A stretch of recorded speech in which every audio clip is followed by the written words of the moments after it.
Test 1, 2. Hey, chat. Hello. Can you hear me? There we go. I'm probably coming through super hot right now. Super hot. Super hot. Oh, finally. Man, OBS is having a real tough one today. It's alright, OBS. We all have our off days. Yeah, it was being super weird when I booted up ODS, and then it was just like, hey, maybe I'm not going to recognize your mic input anymore. But I set up a new mic input. I think I'm going directly into OBS, so things might sound a little differently than usual. Man, what was I saying? Oh yes, I'm spoiling you this week. Hey, Lavatar. Thank you very much for your 99-cent super chat to get us started on today's mission. Yes, I have a extra stream in GBG this week, prompted by our foray back into free programming yesterday. I really need to brush up on my Node-on skills. Yep, I have an itch for the title screen. I missed it. Honestly, missed this bop. So yeah, instead of doing free programming today, I'm going to attempt to get the beautiful golden tinfoil, as I described it in the title here, which, if you don't know, is obtained by achieving kind of 100% in GBG. I never went through any of the extra challenges or Alice's Guide stuff, so there's a lot here. I don't know whether it's going to be achievable this time, but I'm going to try my very best. And I will say up top, I'd prefer to, unless I explicitly ask, I'd prefer to not have solutions to the puzzles.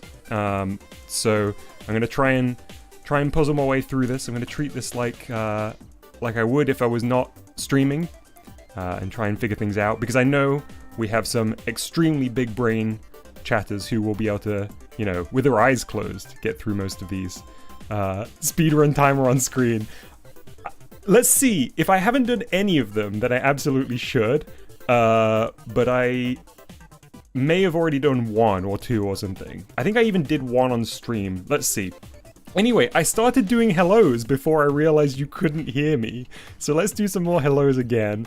I see Gumby. Hey Gumby, I hope your stream went well. I was eating dinner when you got started, but I'm glad I got to stop by. That Gumby game looked very interesting. I did like the soundtrack a lot.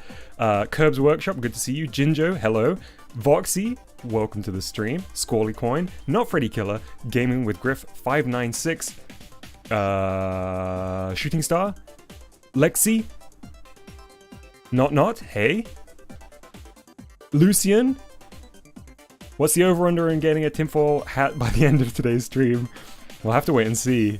I'm not gonna place a bet on my own chances here. Hey Scrubs, oh, my chat jumped.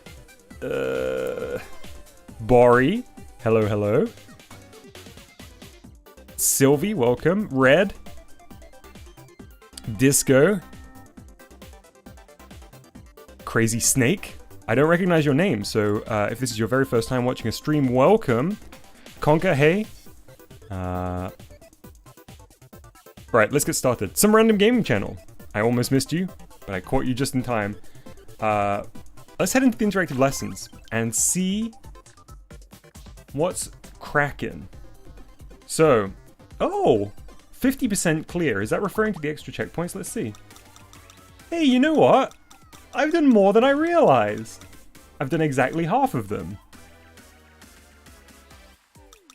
Neat. Okay, well that's going to throw me in probably further along the deep end than I anticipated here. Because I think they do start to get a little tough, right? So, man, apparently 25 already cleared. Oh, hey Mercury Angel, I don't think I said hi. Welcome to the stream. Conker says, bro, some of them are difficult. I know. I'm prepping for some difficulties, but I really want to brush up on my skills.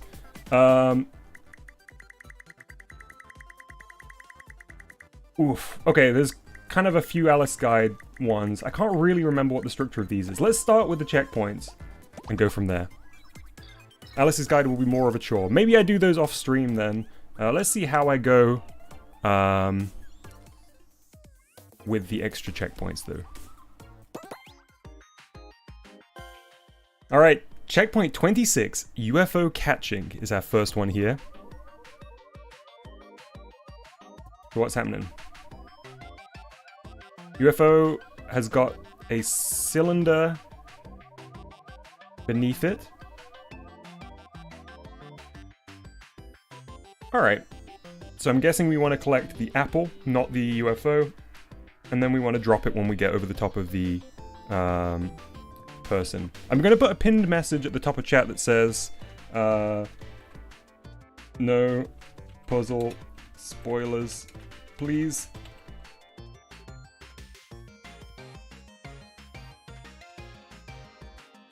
I will ask directly if I need any help, but I want to at least give my best shot on this. Yes, this is part-time UFO in GBG. Alright, so in case you're not familiar, the little speech bubbles or thought bubbles usually indicate that that's where we need to focus most attention. They're the things that we'll either have to change or connect. Maybe put instructions on screen too. Yeah, I'll do that real quick.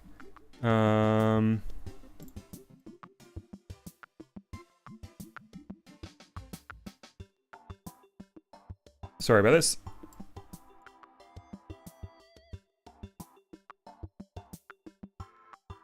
Please. Please. There we go.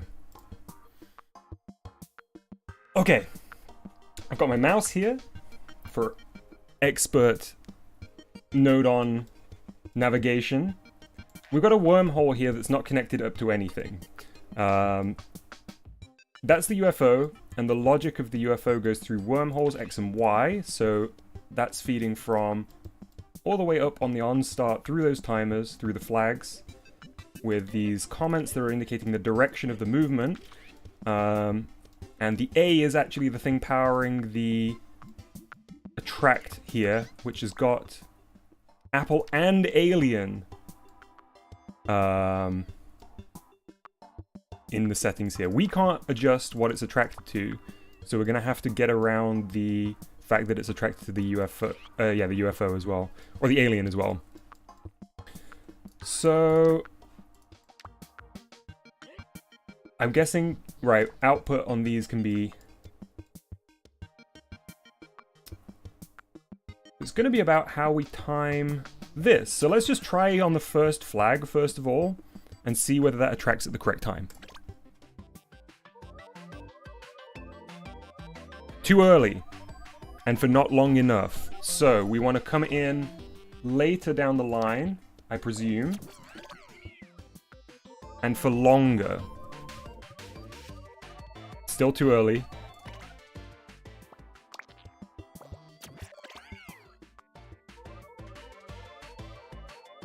I mean, by looking at the timings of those, I could probably math this out, but in a way it's just as easy to do it myself.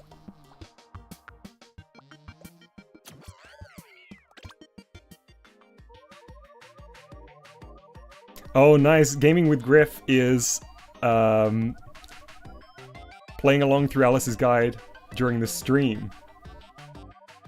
Good luck on your request. Yay! Easy peasy! Oh no! Disco terrifying me with their comment. Disco says, spending 4 years learning programming in college, and these challenges were harder than anything I experienced there. Alright, phase shift is next. Voxy says, the comments actually told you which phase of the UFO travel was. Ah, I see, not direction. Yeah, that makes more sense. Okay, let's see what's happening here on phase shift. Checkpoint 27. Okay, so the blocks are shifting. And we're going to have to find our way to the apple. But I wonder if this is going to require some building as well here. Hey Ouija boys, welcome to the stream. Alright, we've only got a thought bubble on the constant. So let's first just do a little bit of an overview and see if we can resolve or figure out what's already happening. Oh look, I had left stick control already. Maybe we're gonna have to make them move so fast that I can just walk. So let's just whack this up to 1000 and see what it does. Oh, it changes the phase. Aha, okay. Right. So we're gonna have to dial that in. No clues yet. I'm feeling confident about this. So our A wormhole comes from a constant here, which we can't adjust. That goes into a counter and outputs to an angle, to position sensor, a slide connection, and an object, which handles this box. It also goes to a calculator, which comes from this here. So let's tweak this a little.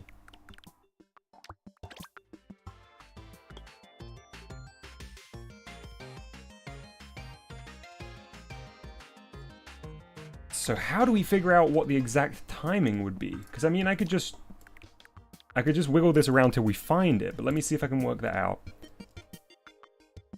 Hey Dallas, welcome to the stream.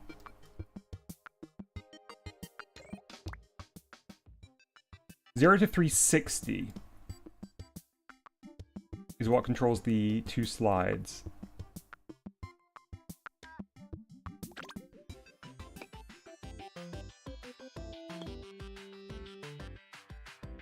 Oh, almost. I'm just going to tweak it a little bit.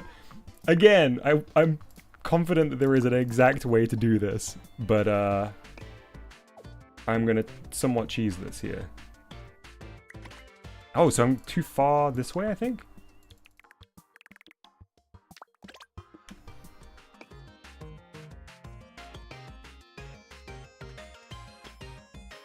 Nice. Ouija Boy says, I'm going to be perfectly honest, I full on guessed this one, I did not use logic.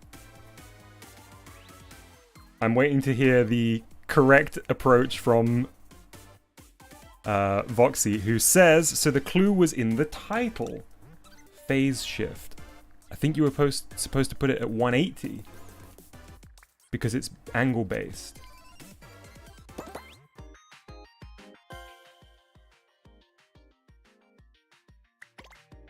Oh yeah, Caden, I did the lessons on stream.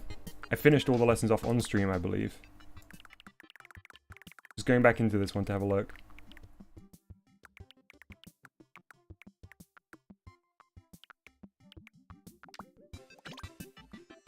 Nice. Right. Cool, nice to know, Voxy.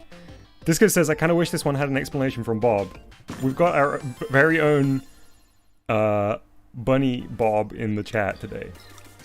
Okay, next up is checkpoint 28. Gears to the left, gears to the right. Here I am, stuck in the middle with you. Voxy Bobs. Okay, so I'm guessing we can push this and it will push that. No. Maybe that's what we need to hook up. This is kind of satisfying just to push, though. Oh, that's a lot of node on. Okay, let's see if we can figure out what's going on here. So, just movement on our player character. Cylinder in the middle connected to the hinge. That's what's controlling the rotor. We got an angle sensor. We got a rotation speed sensor. Okay, that seems pretty straightforward to me. So we want to work out the angle of this, don't we? And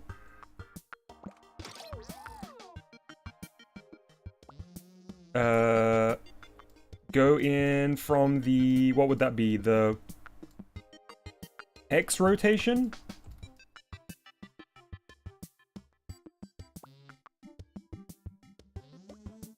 Hang on. We want this to rotate when this rotates. So, why would we ever have to put something into the hinge connector here?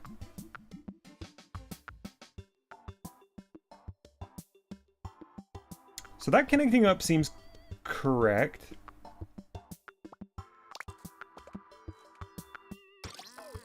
And then...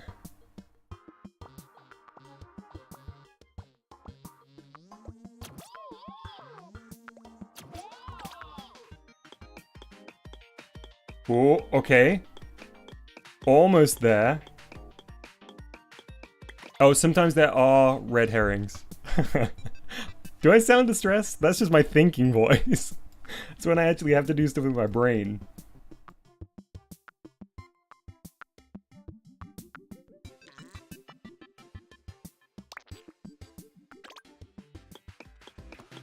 There we go. Knowing that there are red herrings was the important thing there, because that seemed pretty straightforward to me until I realized there was a speed and rotation sensor. So that was a very useful clue, actually. Okay, now I know I will not assume we need to use everything. Congrats, Panic, on finishing them all. 3 o'clock snack. The perfect time for some midday tea. Perhaps a crumpet. If you're feeling especially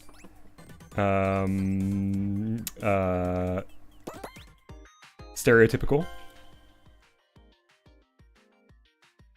Voxy says, giving some additional information for that last checkpoint, plugging the rotation speed locked the hinge because the right object had a rotation speed of 0, locking the hinge at 0 degrees. Makes sense. Okay, we have no movement or jumping. Squally says, knowing that there was red herrings fills you with determination. Oh boy, there's a lot going on here. So we need to get the blue clock to 3 o'clock, I think.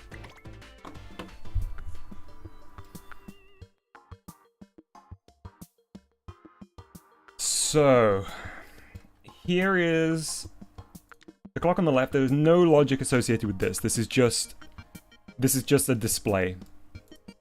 We don't need to move for this one, I don't think, because the apple will fall down on us from when the box below it is destroyed by getting this to the right position.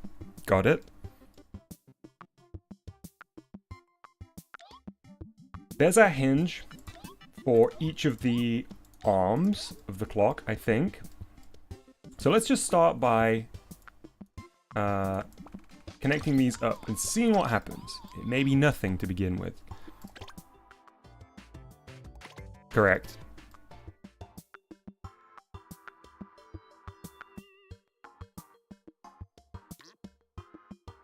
We can't change the connection settings in here on this one. I don't know whether you ever can, but I thought it'd be worth checking. So we've got a touch sensor box. Oh, right, these are going to be our win condition.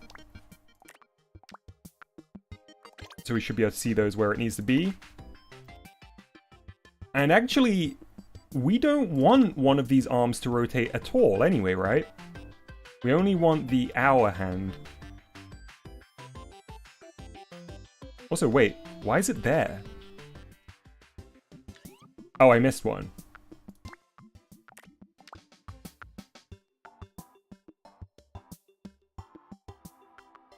Kirby Super says, I have a nagging feeling that Dom doesn't know which connection port does what. This is exactly the reason why I wanted to go through these. I said yesterday on stream that I always forget which connection port I want to go to, the relationship between them, and I'm hoping that doing some of these more structured lessons will help me figure that out. We can't go from the bottom.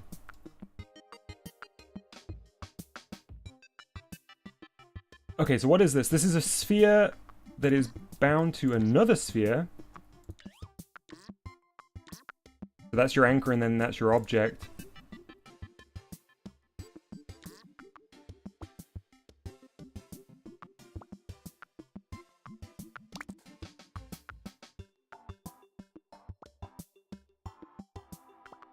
So I can only connect to that top port and to here.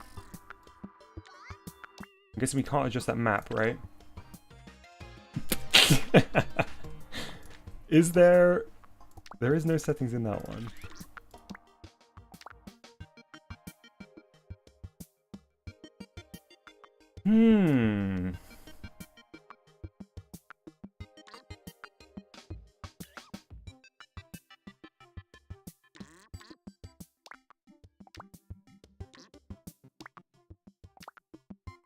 Okay.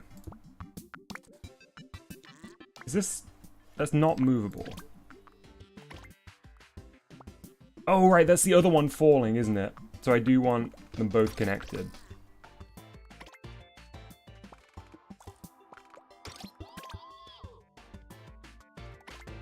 So far, why are they...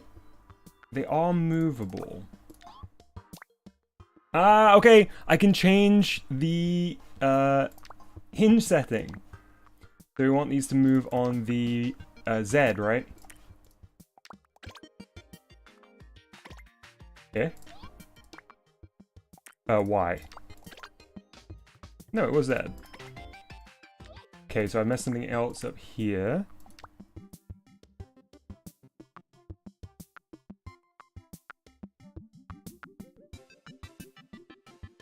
Oh yeah, I just saw chat saying that the hinge has a setting already. Bubble, thank you, Lucian.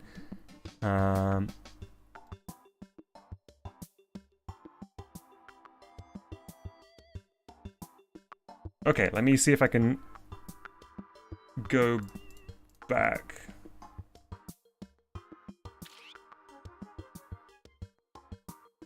Constant goes into a counter. 720 and 60, which is then mapped minus 360 to 0 and into the X hinge.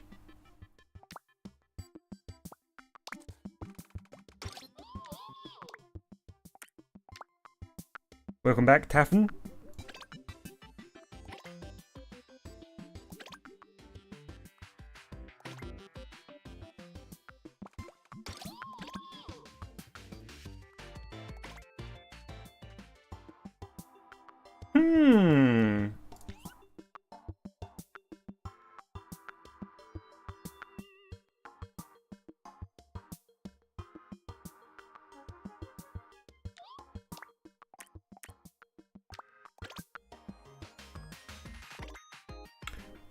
I don't think I know at all what it's asking for me to do here. I mean, obviously, I need to move these arms around. I need to move one arm to this touch sensor for the win. And we need the other one up here. And then this one... Let me give it one more shot and then I will ask chat for help. I'll phone a friend. So for a second, let's ignore what's going on here and just think about what this hinge actually is. Oh, wait. Wait. Don't we need to go somewhere down here?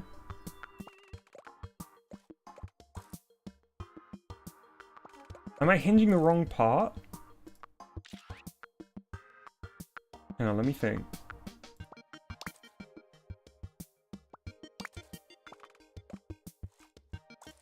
I literally can't connect to those. No, okay, so it has to be this.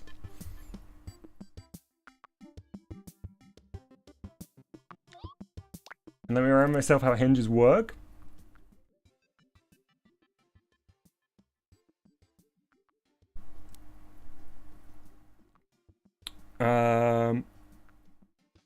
The object will rotate by an angle according to the value of the input received measured in degrees. Rotational force will be applied to objects connected to it above or below.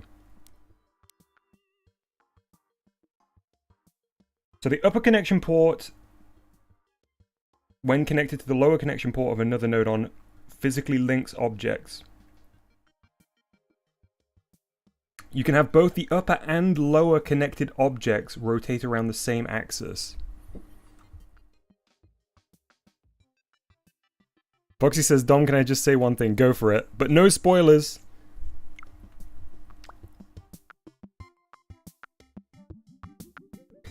Panic, if you are having a bad time watching, feel free to skip out on this one. It's going to be a lot of me doing things badly until I solve it and or asking for help.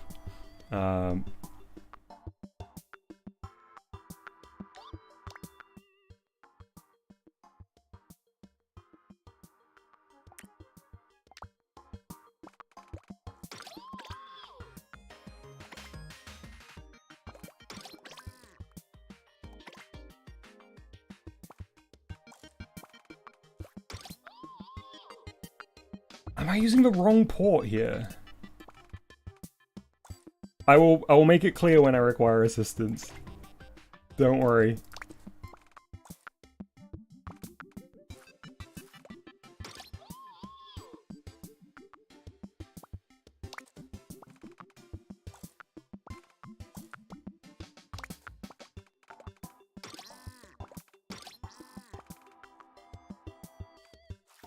Right, it's got to be this way around then.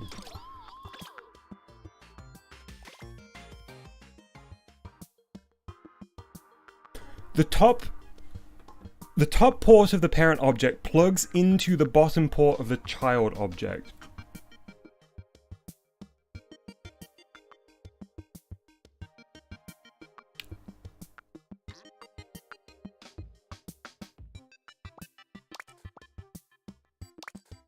The top port of the parent object plugs into the bottom port of the child object. Is the hinge the child object in this case?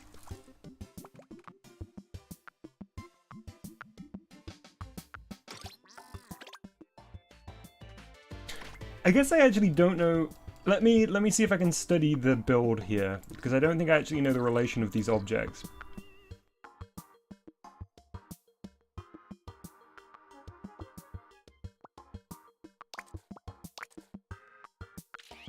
Can't disconnect that yet.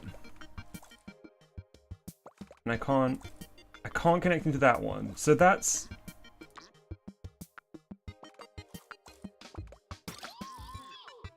Right.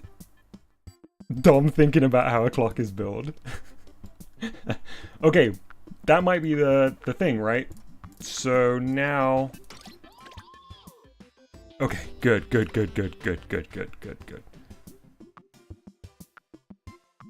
So... Neither of these are movable, right? So that one's locking us into space, I guess, and then this is the actual thing that the hinge is connecting to, which then connects into this. But we're on the wrong axis right now. We were looking on the wrong axis. We need to go to Z. Okay, that's a start. Bori says, I will say this, connections with hinges are anchor to bottom hinge, and up hinge to bottom object. I've definitely knew this before, and I always forget. The hinge links two objects together. The top port plugs into what you want to move. The bottom port plugs into the anchor pivot. I just need to really like cement that in my brain. So we only want one of these to actually rotate. And I guess it's actually this one.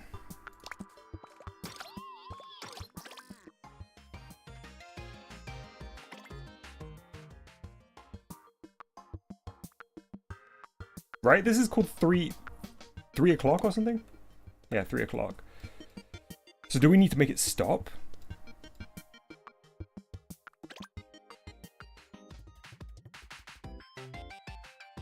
Is that not touching the sensor?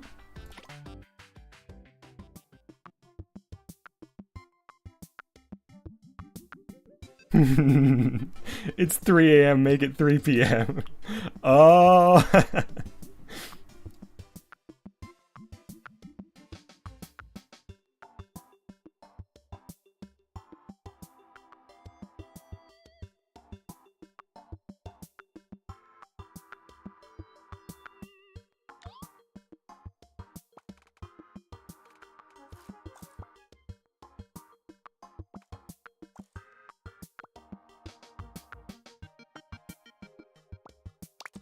Oops.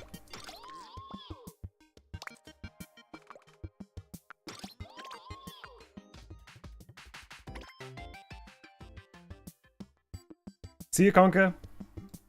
All right, chat. I think I need help. I don't actually know why my solution before wasn't correct.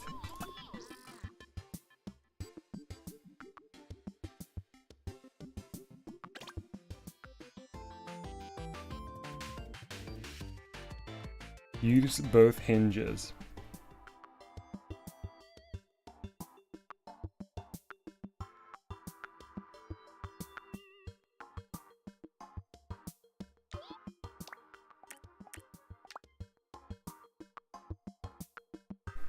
Oh, it needs to be a functioning clock, not just hitting the touch sensors. That's weird. It's weird that it's kind of... Am I right in thinking that they're using kind of additional criteria here? For this, then?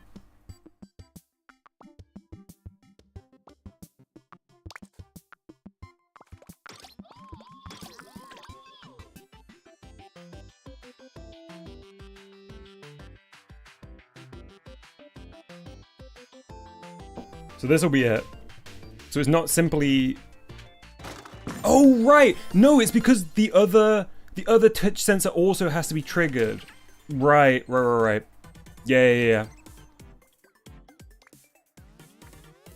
I forgot about that one. Thanks, chat.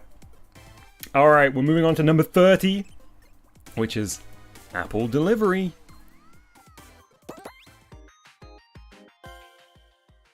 First things first, can I move? I can. Oh, okay, I see what we're gonna have to do here. We're gonna have to Roomba this apple over to me.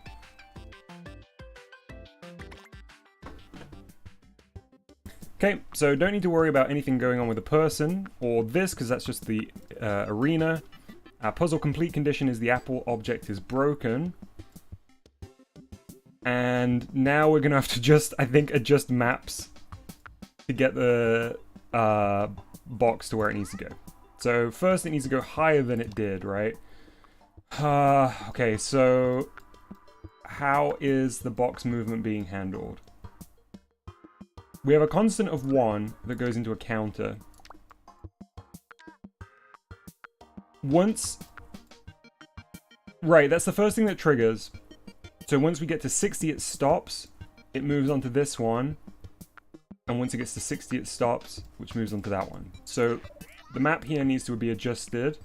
So we want it to go higher north. Okay, but not that far. Maybe 5 times as fast? Oh, it cannot even touch the wall.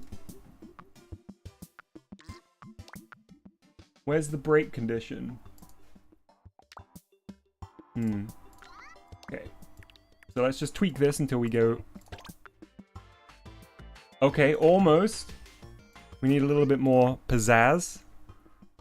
But not too much. Maybe 3? Yep, nice. So then this will be the second one, the x-axis, which we need to really up the amount. Even more! Even more! Chalupa, welcome to the stream. I hope your first programming class went well. Are you ready for your second dose here today? Wait, why did that break that time? Oh, I think it started to go down and touch the wall, so we do need to just nudge this up to like... maybe like a 7.2.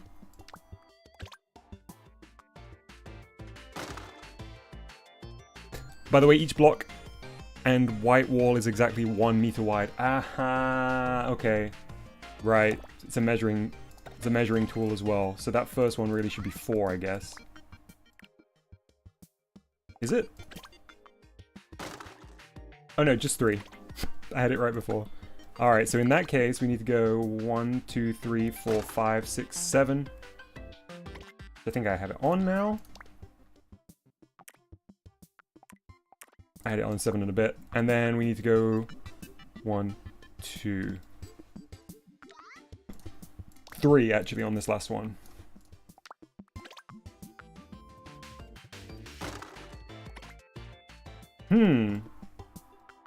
Why is it breaking early? Wrong direction, right?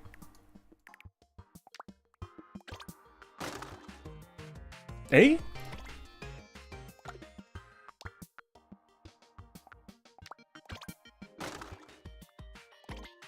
Oh no.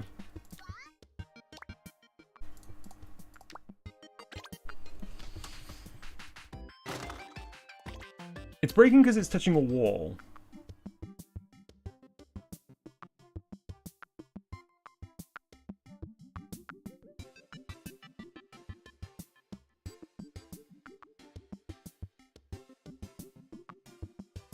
confident that this is fine. Confident this is fine.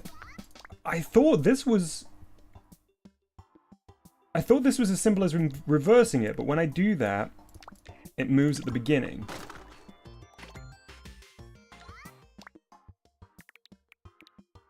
So let's go back to this and then just drop the distance a little bit. Same problem.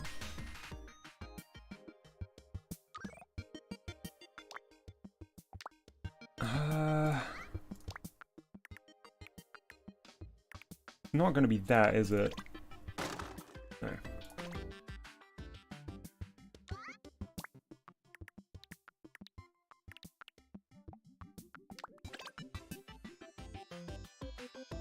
Hey, there we go.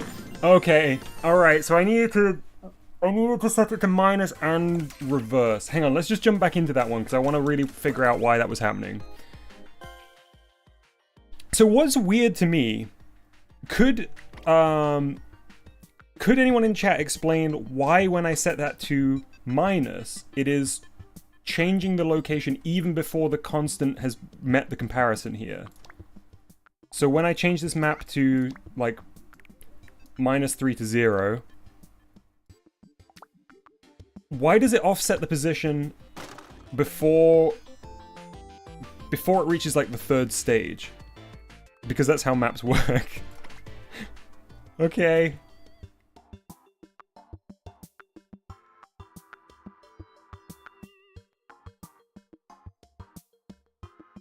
The number on the left side becomes the number on the left bottom slider. Because it then starts at -3 instead of 0. Right, right. So I need it to go between 0 and -3 because I want it to go down, but I don't want it to do that until it's like, oh, how would I even explain that? I think I mechanically get it here because that means the mapped value is reversed, right? So it's 0 to -3. So it starts at 0 and goes to -3, whereas before when I had it on -3 to 0, it started at -3 and moved to 0. Got it, okay. Draw a mental line between the yellow draggers. What are yellow draggers?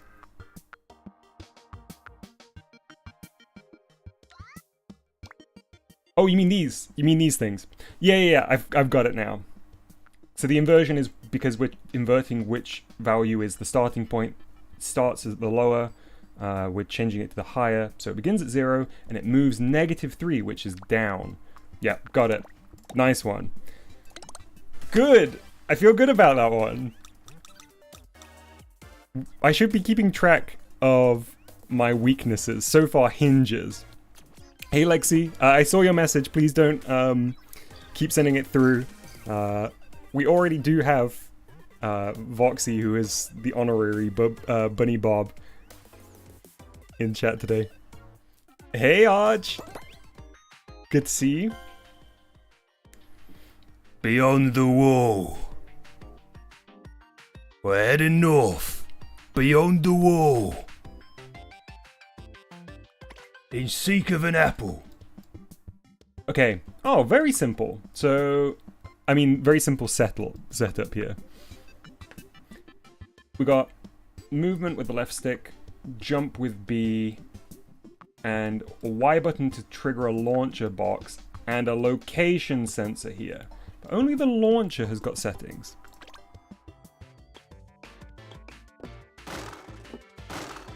So we were going to change...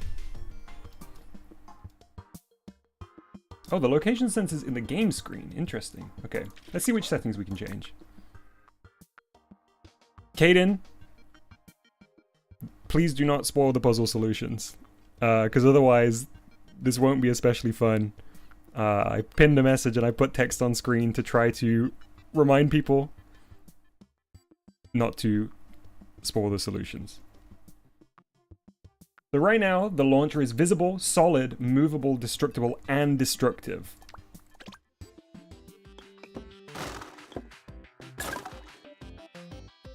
And I'm presuming I just need to break the apple. It's destructible. And this is destructive to everything.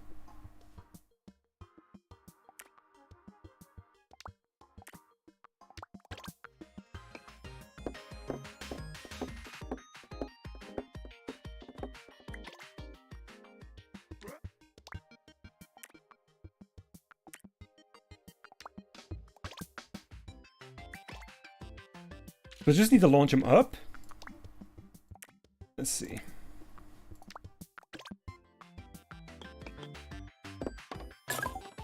It's gonna break me. Do I want to launch him below me? I don't exactly know what the objective is here yet. Oh, is it just that I need to climb over the wall? I mean, that is the name of the puzzle, I guess. Okay. There we go.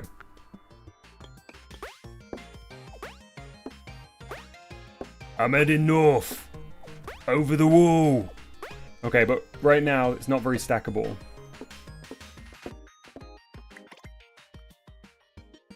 Objective, eat lemon.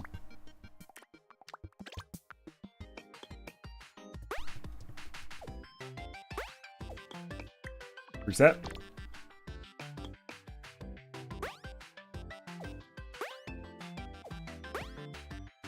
There we go.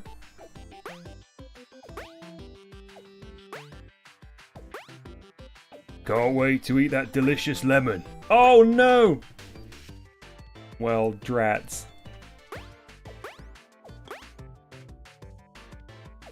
Hoisted by my own petard. Okay.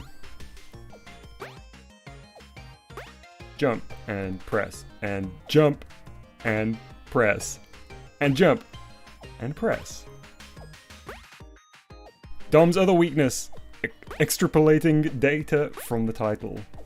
Yes.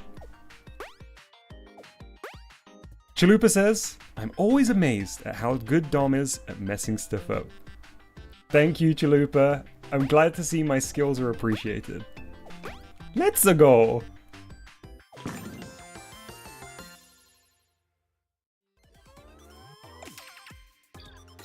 No, my only weakness. Everything.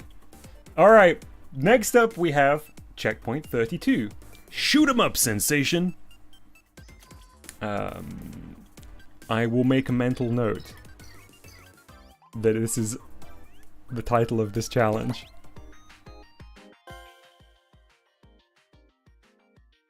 Ooh, okay. Ooh, fun. Alright, I just need to make this move faster, I think. Because I can break that stuff right now. Nice. Good stuff. Yeah, Mercury says, oh, this one's a really nice reference. Yeah, this is part of the reason I also wanted to go through these, because it'd be great to have these on hand at any time. So yeah, we just need to change how fast these move. And it looks like the only thing that we can adjust here is the maps. I was doing maps just the other day. Literally last night. So let's see if I can remember. Our input range is 1 to -1, which is correct, I think, right? For the range of the device. So I think it's the output that we need to adjust. So let's try moving it up. We'll do a crazy amount to begin with and see what that does. I think sometimes it's good to get some extremes. So this is the left-right movement. Okay, very fast. Okay. So let's make that 4 and 4 and 4 and 4.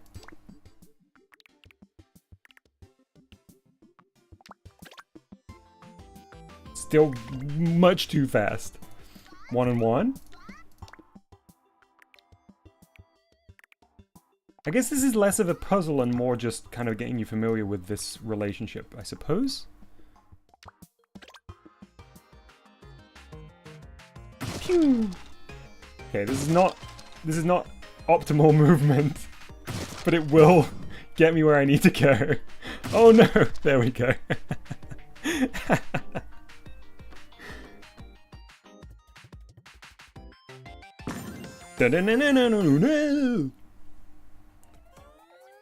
Nice. I did it! That didn't feel good though.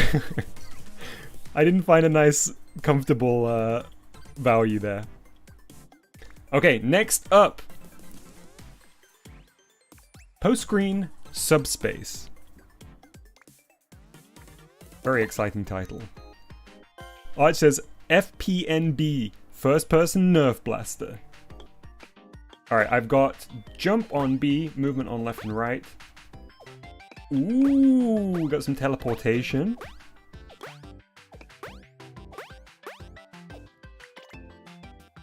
Alright, and a lot of things to adjust. So let's see if we can get this figured out. We've got a big wall that we can't get over. We've got the teleport here. We got our person that we can add a top port connection to. What's this little guy? Oh, it's the fancy arrow object.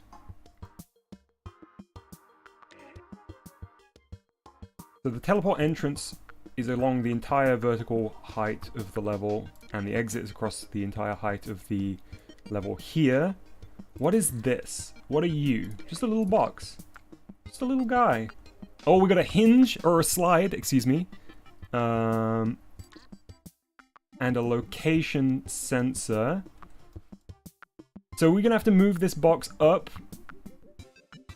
so that we...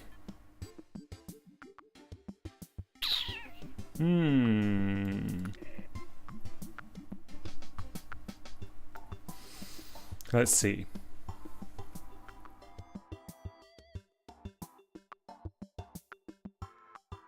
I want to be up here, which means I want to teleport above this section. And I can't just change the height of the teleport exit, obviously. That would be too easy.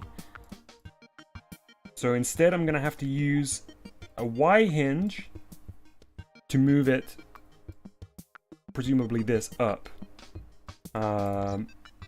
So if I recall from the last time, I need to do...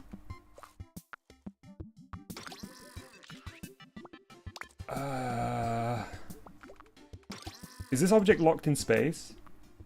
Not movable, right? This one is, alright. So that's our anchor. Then we need to feed an input into the... Oh, okay. Ah, easy. Kind of easy. The only thing that I'm not sure about is which of those ports it will need to be.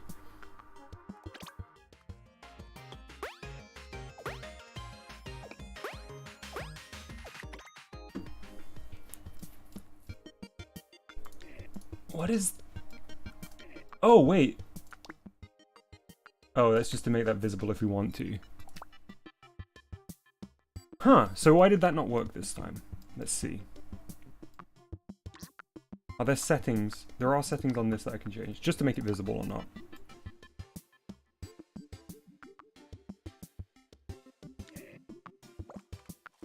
Right. I need to connect that up to the box.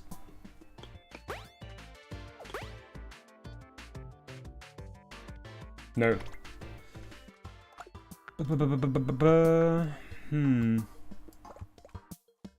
Oh, that. No. Yeah. So now it will travel up with the...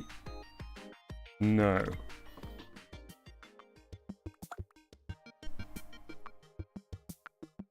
Person has the location sensor. Good. Fine. It means that it's tracking the location of the person. The Y output from the location sensor, so that's my character's Y position,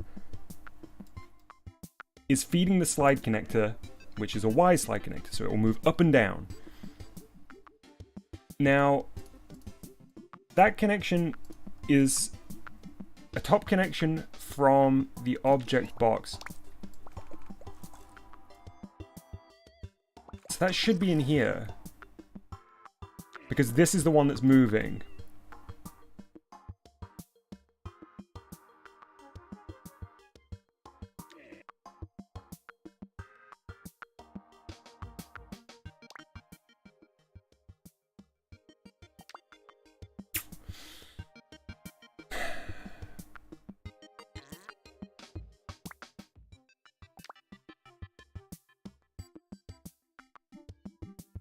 Sliders don't do much without being attached both ends. Right. Wait, what's the... So we need the...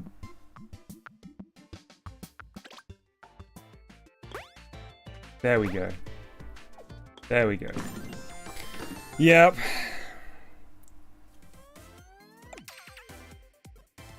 Got it. Right, because I hadn't connected at both ends of the slider, so it wasn't doing anything. Or, well, it was not doing what I wanted to. Arch says, hot take, but why should always be the up axis? I think I'm with you, Arch.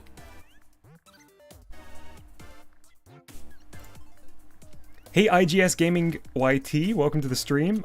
I'm doing good. We're working through the extra checkpoints in GBG so I can hopefully get the gold tinfoil on my menu.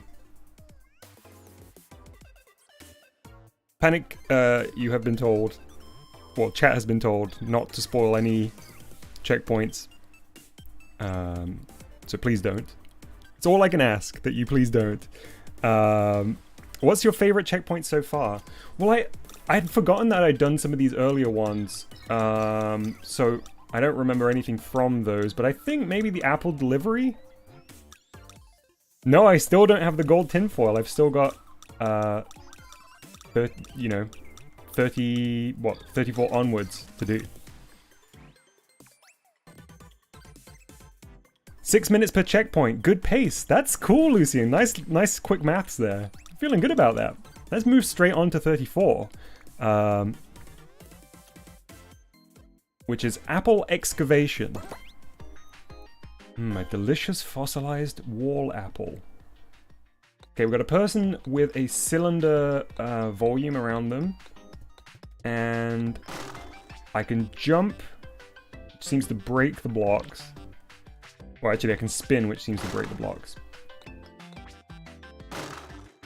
This is interesting. And presumably there's an apple hidden somewhere under here. So, let's see what's happening on the programming screen. Standard movement controls for the person node on. Alarm clock, which isn't attached to anything right now. Presumably we're going to have to make ourselves a little metal detector. Or an apple detector, I suppose. A light effect. And a touch sensor that is currently set to touch nothing. The Y button is destroy blocks, which we already know. And the puzzle end condition is a broken apple. So the apple is here, and it is free-slid by the free slide connector on this box and this box with a non-star and a random. Right, so we can't cheat here. So, we're going to need to make ourselves a little apple detector, I believe. So, let's say when we touch apple,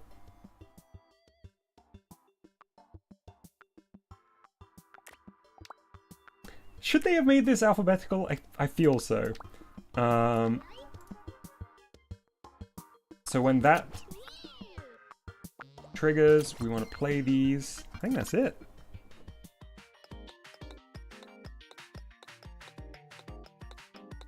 Apple mode, activate. Hey, Mr. O. Huh? Apple located. Yosh!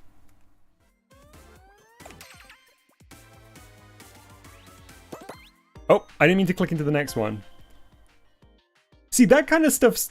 That stuff's so easy for me to understand. It's just once we get into the logistics of connections and, like, angles that I have to do maths. Chat, okay, hang on, wait.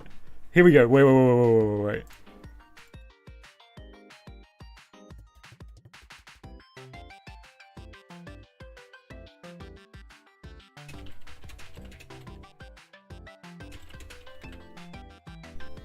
See ya, Jinjo.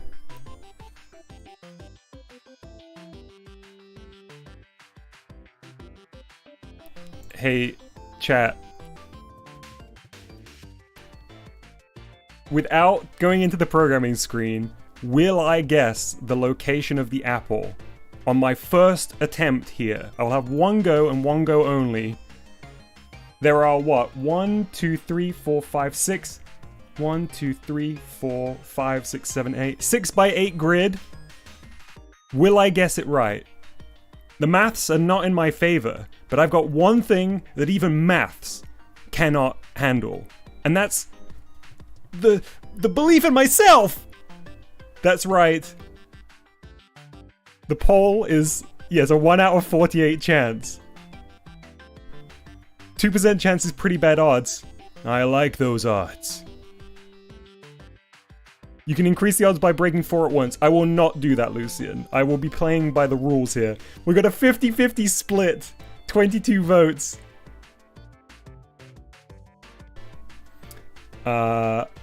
Dejected B, thank you for 2 months as Video Dojo Premium. We got a little whoop from Dejected. Thank you very much for your support of the channel, Dejected. Good to see.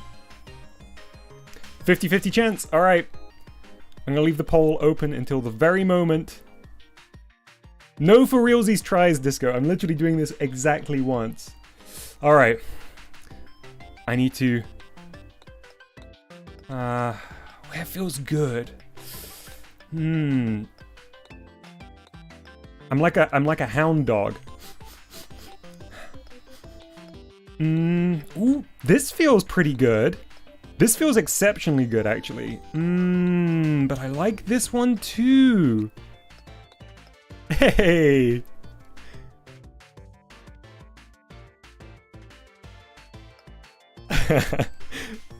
Thank you for the good luck wishes, Dejected B, and thank you for the £2 super chat, or $2.42 super chat. No TTS? Wow, why is my sound so broken today? I'll just do an impression. The apple lies within. Good luck. There you go. This feels good too, but so does this. I think I'm gonna go with my gut. I'm breaking here. Here we go. Poll's closing. Good luck to all the yeses. Good luck to all the no's, I suppose. But I'm really hoping I'll get it right. No! There we go. The odds were stacked against me. But it was worth a try.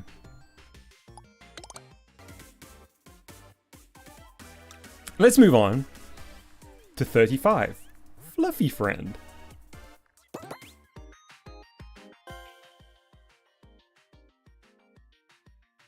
Lucien says, woo, give the channel points. I so wish that YouTube had channel points. It would be so, so good. Foxy says, believers, stay open.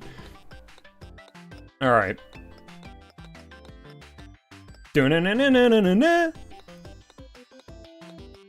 I can't jump. So it looks like I needed to push the fluff ball onto the button. But I'm presuming that the touch sensor and stuff isn't set up for the fluff ball. Let's see. Oh, calculators. Box.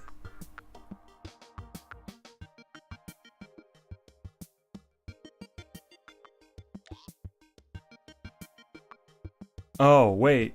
So, can I technically do this in a way that they don't intend? Could I just... I need to know. Have they made the obstacles so impossible to overcome that I wouldn't be able to do this? Yeah, I'm not so concerned about the logic, I just want to know.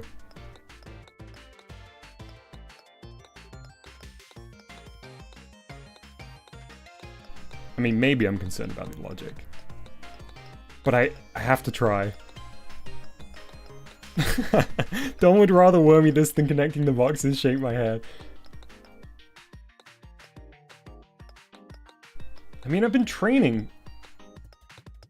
I've been training for this, right? I don't think you can get it over the hill. Okay, so we need to get probably the location. Oh, the location sensor is already connected to me. Oh, this is basically like the Meowsy logic. So the calculator has a top and a bottom port. Oh, okay. Yeah. Yeah. Uh-huh. We need to divide the X and Y location by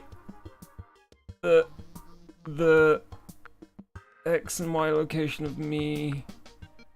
And that will go into the box. So it's Z and X that we need to worry about. So let's go Z and X. And then we're gonna go from the... What is this? This is the X. So let's go to the X. And the X. And the Z. And the Z. Okay, that's inverted. But I can't change anything here. That makes Fluffball run away from me.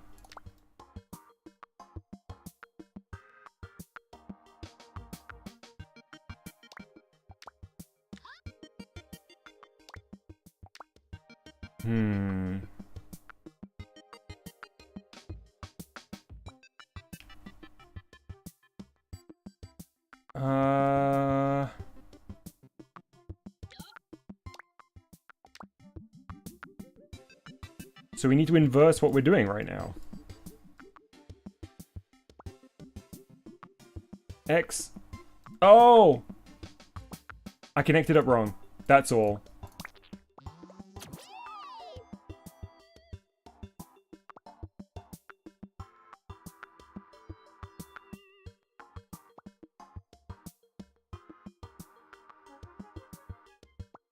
Hang on, wait. There we go. No? X.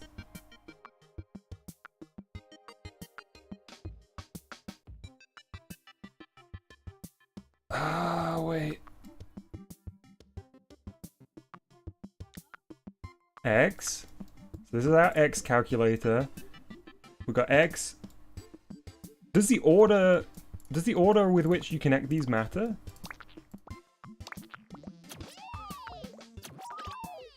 It does. Right, okay. Got it. Good to know.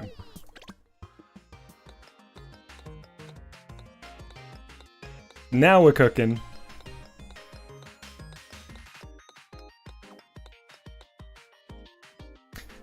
Voxy says 2 minus 1 does not equal 1 minus 2. Kirby Super says, I always remember like this. Target minus current? Or target to current? I'm not sure what the hyphen there refers to. Alright, Fluffball, you served me well. But I don't need you in the next puzzle. Fluffball!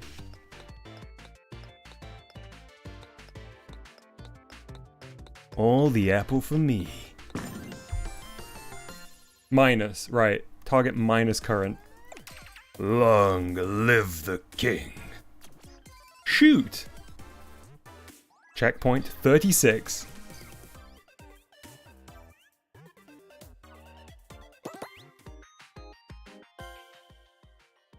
Yeah, IGS, we've been reviewing creations, or playing through creations, every week since GBG came out, with very few exceptions. It's been pretty consistent. Oh, I can kick. Okay.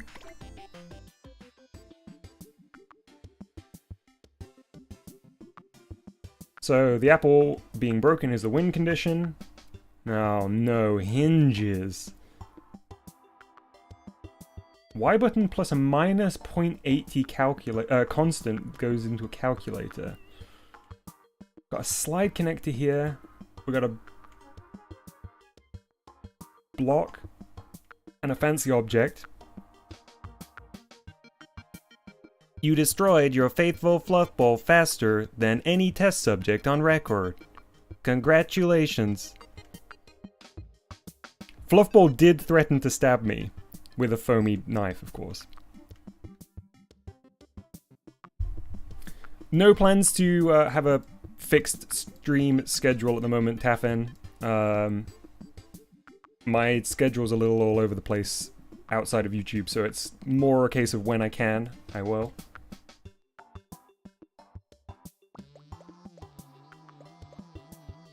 Okay.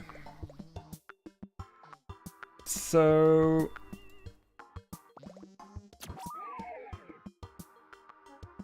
Oh, can I...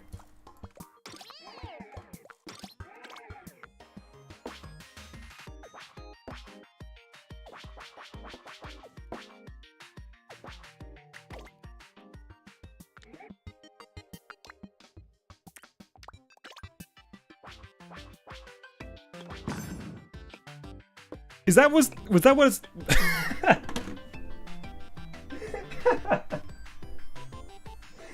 Let me try again.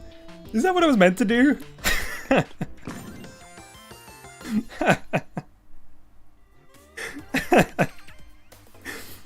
Okay, feels like I broke it, but in fact all I broke was my brain.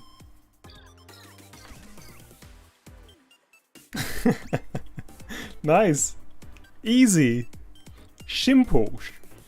37. I'm left, you're down below.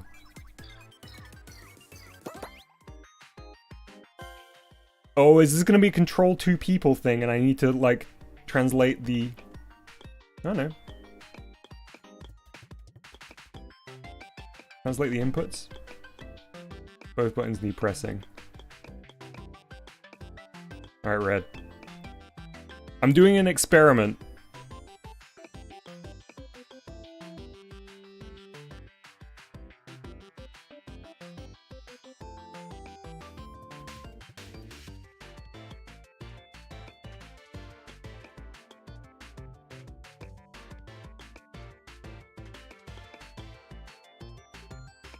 Okay, this seems doable. I'll have exactly one go at this. And I will do it intentionally. Hey look! It's my job to know these things. How will we ever learn if we don't know whether on challenge 36 you can push red to the solution? Huh?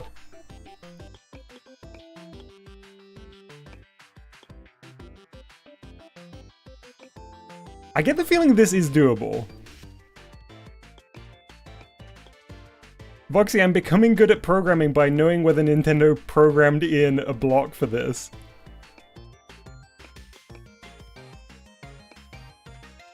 What if a whole new genre of game comes out of this called Player 2 Push Games? Player 2 Push Puzzles.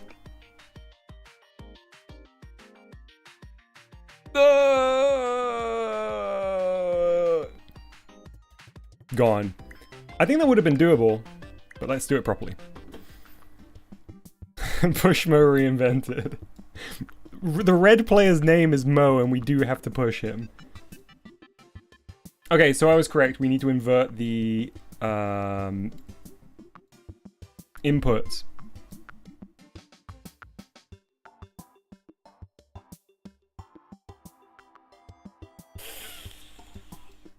Okay.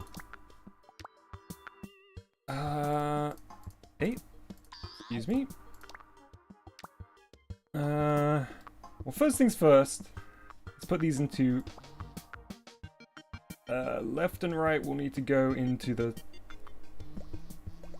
left and right. And up and down will need to go into the... forward and backwards.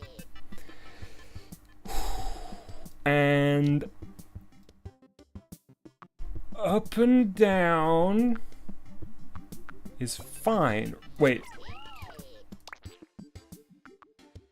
Oh, hang on, wait. Oh, but this dude's rotated. This dude is not rotated.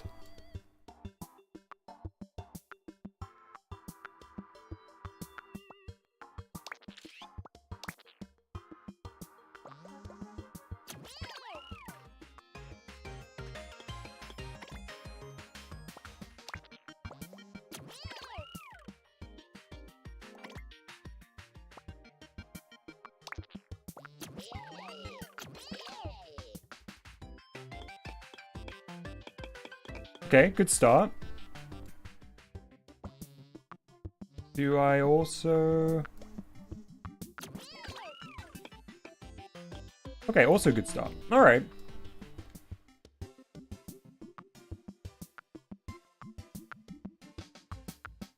Then... This is right. So let's just do the right...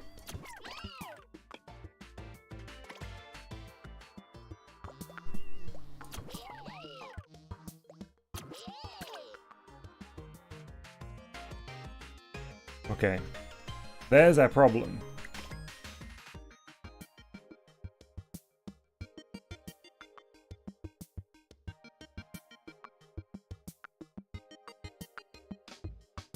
So we need to...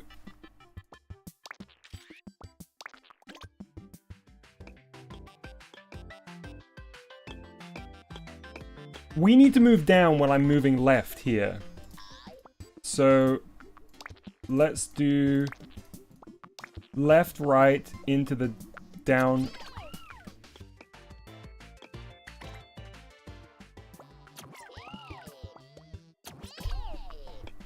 Okay.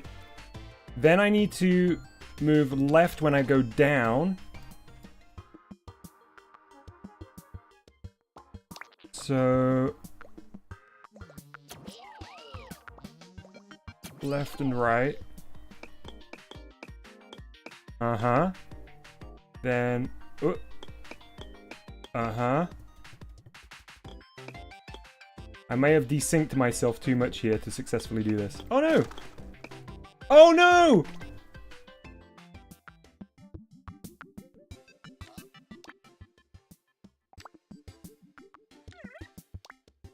It's destructible, right? And I'm destructive. Oh, is the other player not destructive? Okay, so it's because Red got there first.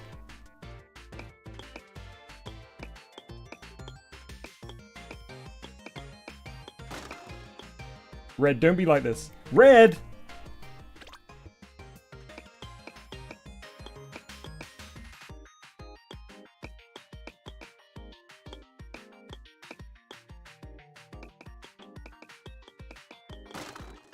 Red, you've...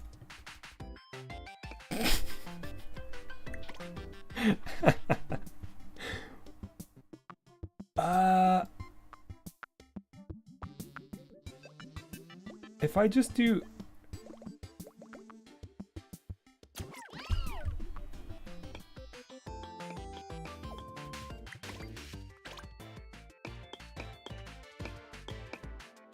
If I program it up to make Red freak out.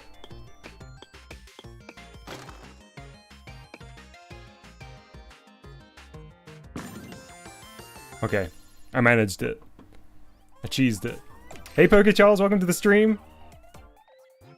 Alternate title for today's stream is Dom makes chat very upset. Alright, we're moving on to checkpoint 38, which is called a size or two smaller. Okay, a size or two smaller. I'm going to remember that. When will I betray YouTube for Twitch? Probably never, Curbs. I've had a bunch of times where I've asked chat whether they would be interested in Twitch, but the overwhelming opinion is that if I can only stream to one, YouTube is the place to be. Okay, so there's a mini apple in this mini hole. I fell off the level. And I can jump and I can action button. That seems to be it. So I guess I'm gonna have to be a size or two smaller.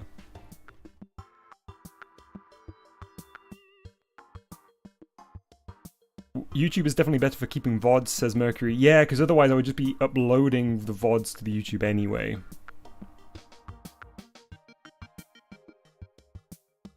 And I do want to archive each and every one of them. Foxy says, it's like watching a kid with a bottle of glue and hoping they won't eat it. I mean, at least I have the glue. You've let me keep the glue. What is that? Oh!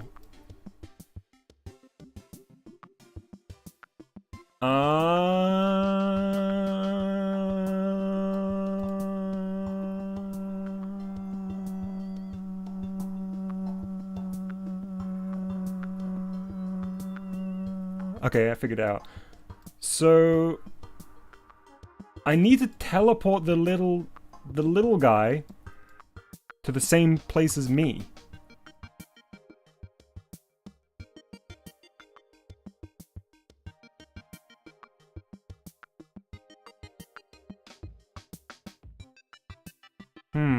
Oh, hang on. Y button already goes to the teleports on a timer.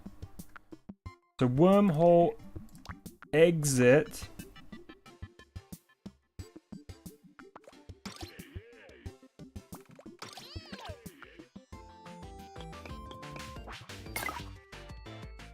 Oh, little dude. Oh, I can't.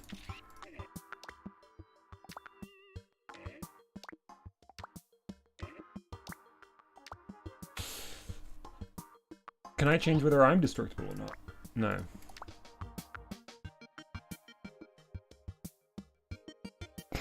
I was meditating, get rid of my moolah.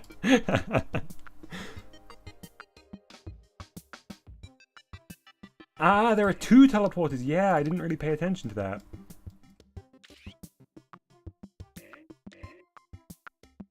Okay, wait. I can figure this out. So one's the destroy teleporter.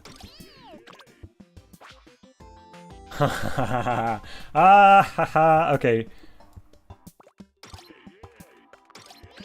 There we go. That's a really fun technique. That's very neat. Yeah, agreed, Dallas. Alright, next up we have 39. Power Punch!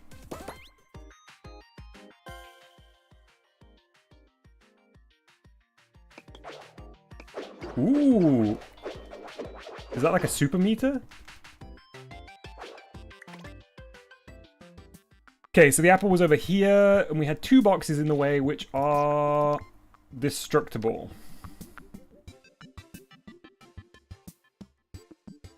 That's our extending object, which is coming out of a map that is coming out of a counter. This counter is reset by a 60 constant into a comparison and...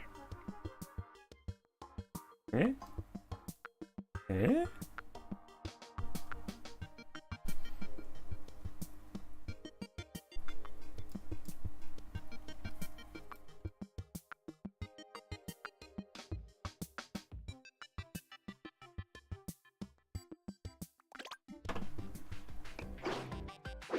Hey Ko, welcome to the stream.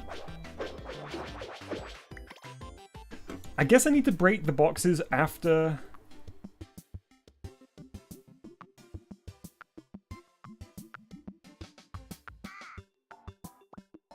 I can break this connection.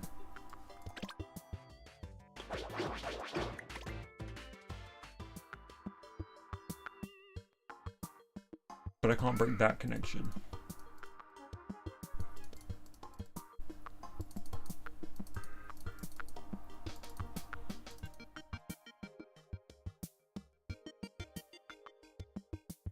Hey Mustard! Mustard says, smash announcer voice. Break the boxes!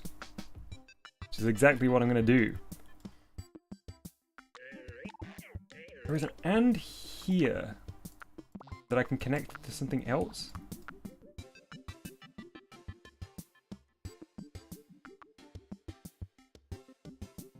Smoke effect on Y.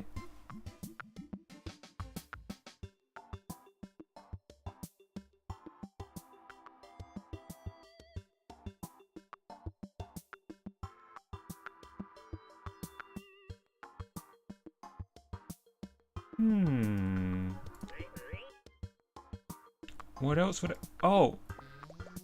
And not A? No, that's not right. I don't really know what I meant to do here. Other than breaking the boxes. What was the name of this level? Power Punch.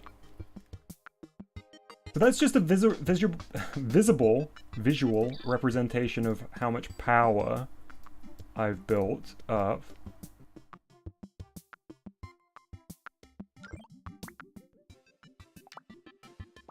I can change what I connect this to.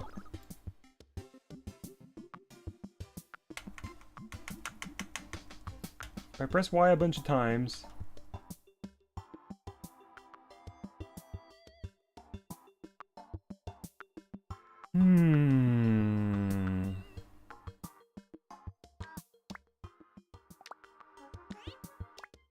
So it looks to be pretty much all about which connections I utilize here, rather than changing any actual settings.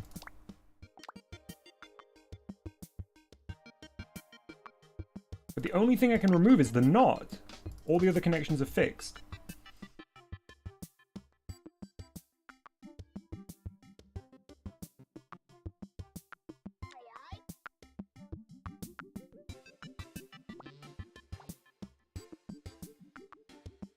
And there's nothing over here that it wants me to connect to or from.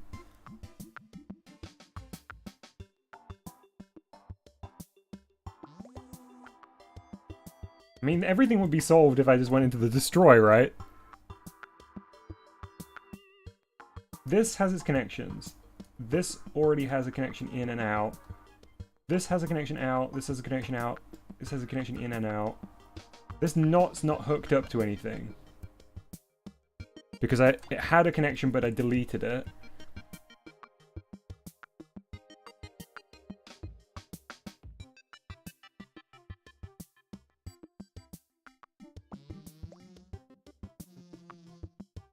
So I just need to determine... Do not reset when... Constant is 60? No. You know what, chat? I may need to phone a friend here. I might need the wisdom of the crowd to help me through this one, because I can't actually understand what I need to do.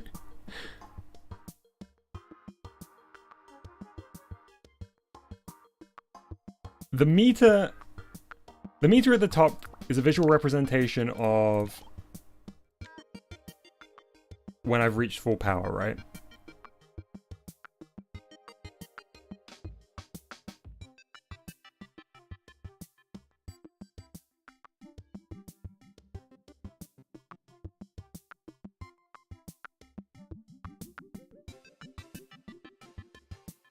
Put Y into the knot.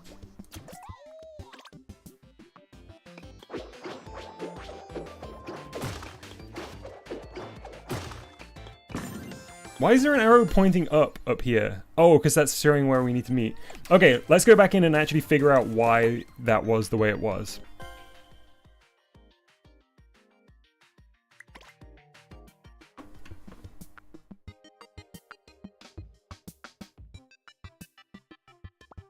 So to begin with, the 60 constant goes into a knot, which goes into the A teleport, or wormhole, which goes into the reset here, but also the AND comparison.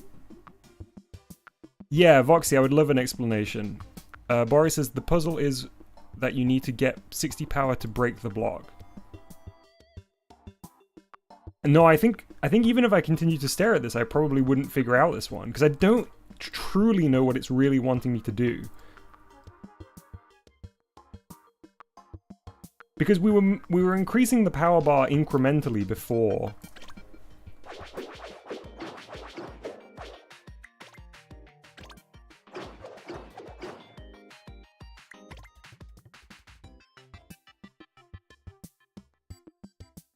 When I hold down Y,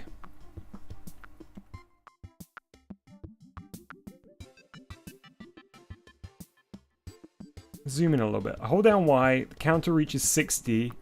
Signal comes from the comparison, but not from the A. So when I connect up the NOT here to the A button, sorry, the Y button, then it gives it the AND. Right. I think I see how the connections are working now, but let's read what Vox's description is. You needed to make it so that letting go of Y triggers the power punch after you had charged it. So right, this connection here was the indication that we charged it, and this one's the reset. You're basically charging it up while holding Y, and letting go would trigger the A wormhole. Yep. Okay. Got it. Yep, that's why you needed to connect the Y to the NOT, because you were still holding Y. Gotcha. Thank you, chat. If the A wormhole is triggered while the meter is full, which is when this is passing a signal, then it will allow the AND to output a signal, which will trigger the destroy object. Yep, there's the destroy object. Yeah, okay. Got it. That was a weird one because I was simultaneously trying to work out what the game was actually trying to get me to do and work out the logic. Fireworks show. Checkpoint 40. Just 10 more to go after this one. Okay, so we've got some beautiful fireworks. I can't move or do any actions with the face buttons. Fireworks are hanging out in the sky here. Seems like there's a set sequence. And the final one broke 3 of the blocks at the top. Oh boy. Okay, so this is the fireworks display sequencing. So we have a constant on the left that goes into a map, that counter that goes to a map, that pushes the line marker from left to right. This is a timeline of when the explosions are going to go off. So A, B, and C wormholes must relate to the fireworks. Yes, they do. It also relates to a timer. And that goes through to F and E. And F and E are the destroy objects here. Right, okay. Is it just that? I just need to change the timing of the final one.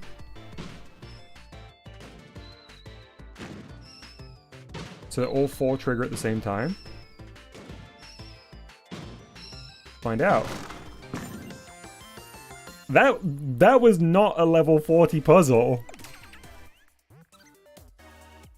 I suppose if you've never used markers and bullseyes, I guess the reason is because they don't go over markers and bullseyes in any of the lessons. So that will be many people's first introduction to markers and bullseyes. First try! First try, chat! Disco says, now you can't say GBG never taught you about markers and bullseye. Good point. Alright, 41. I'm seeing some old no's from Super Kirby Super for this one. See you, Mercury. Thank you very much for hanging out. 10-second challenge. See what I can do. I can run. Oh, that's a lot of boxes.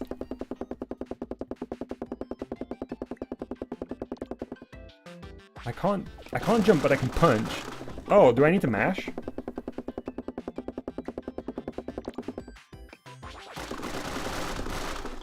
Okay, I need to figure out if I can do this.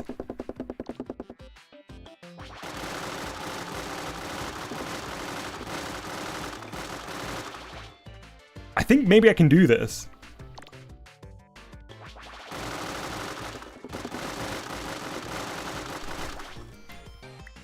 One more try.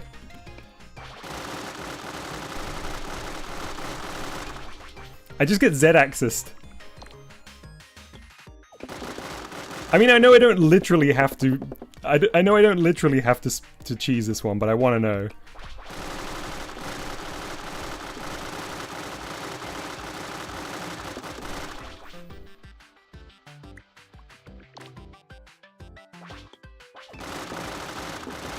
My Joy-Con is...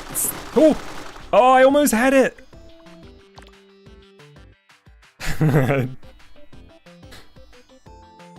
Dom trying to close the stream codes channel chat. Codes keep flooding in, says Arch. Mustard says Dom during the MGS torture sequence be like. Try not moving.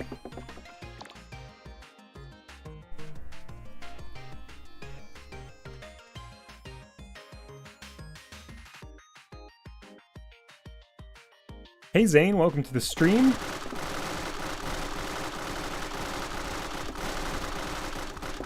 Alright, let's do this properly.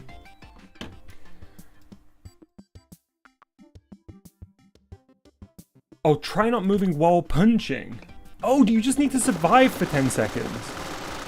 I was trying to bypass the launcher. Right, okay. Then I can brute force this.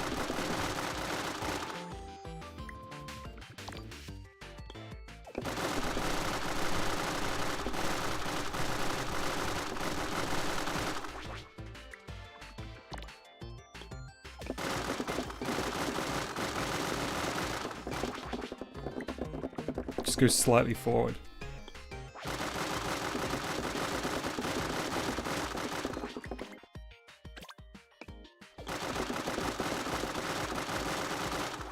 Okay, let me try again.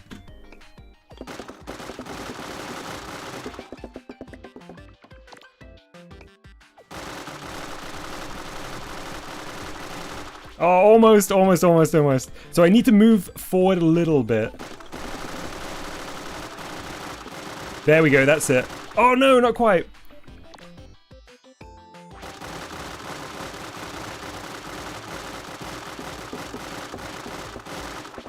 I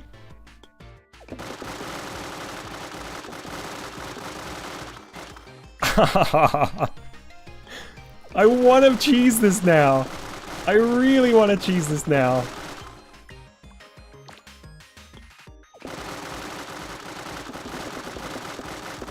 You actually don't need to mash that fast, I think. I'm mashing too quick. But I'm still getting pushed.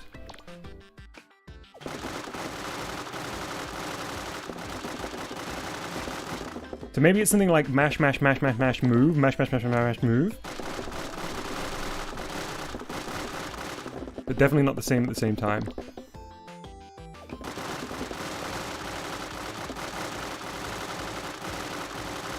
There we go, that's more it.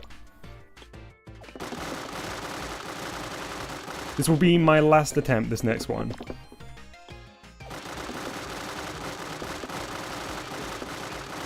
Ah, I got Z-Red. Z-Red? Z-Axis. Alright, let's do it properly then.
We've got a timer between the button and the trigger from 0. So that's obviously the thing we need to implement here.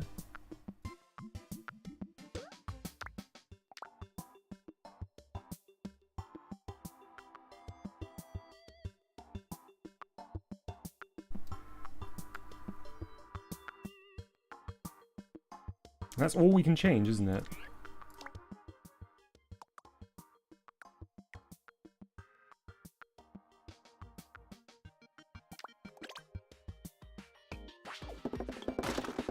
So changing that will just make it a delay on our punch, so we don't want to delay the punch.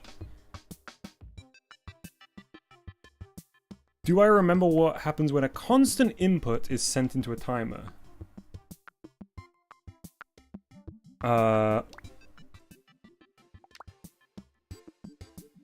No. It delays the output? Dallas, if your video in the in the server, the GBG General, is you cheesing this, I will check it out after the stream.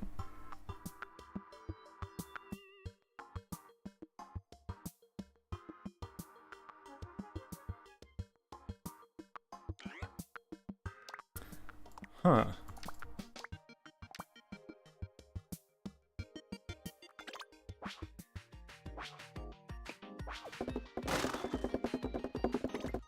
So I just need to make that incredibly small.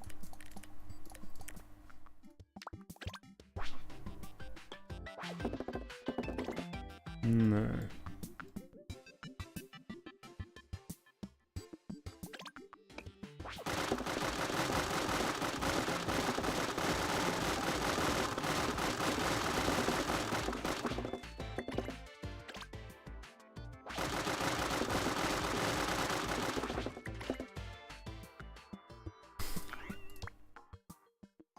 No need to spam Y, but when I'm holding down Y, it didn't do anything, because that was what I tried at the very beginning.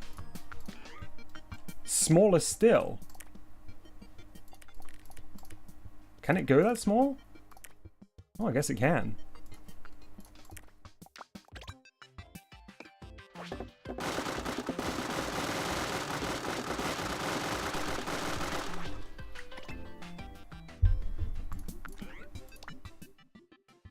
Ah, right, because of how long I've set.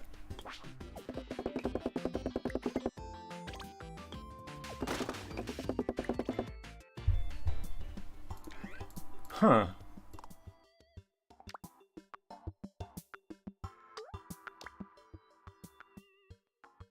Yeah, that's what I thought. So Voxy just says continue is irrelevant, the trigger from 0 will cancel it.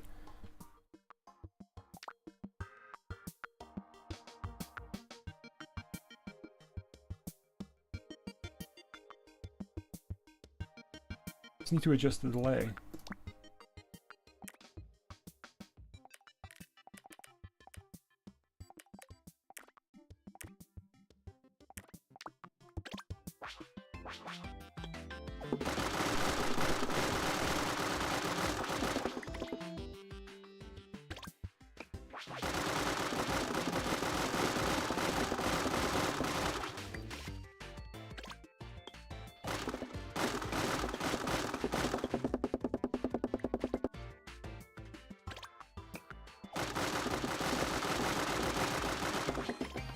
Huh, really stumped by this one.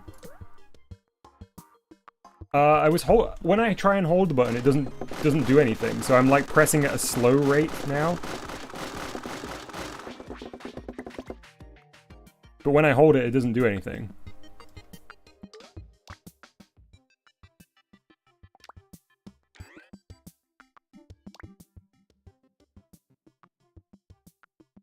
Set both on the timer to 0.1.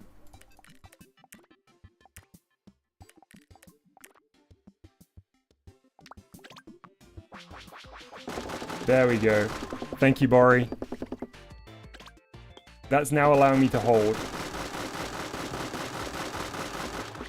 So I just need to drop the... drop this to as low as possible, I guess. Yeah, there we go. Right, so I needed the 0.1 on the lower. I needed the 0.1 on the lower. Whereas I had it at 0 before. Can I still go lower?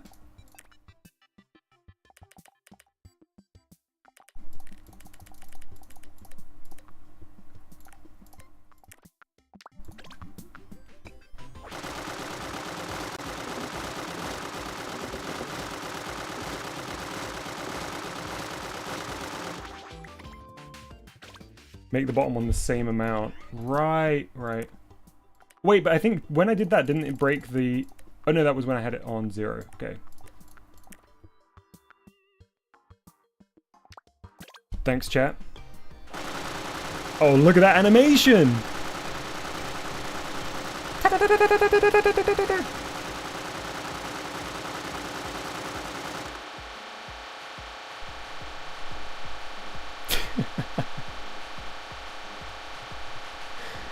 This dude rocks. That's how I celebrate my victories in the extra checkpoints.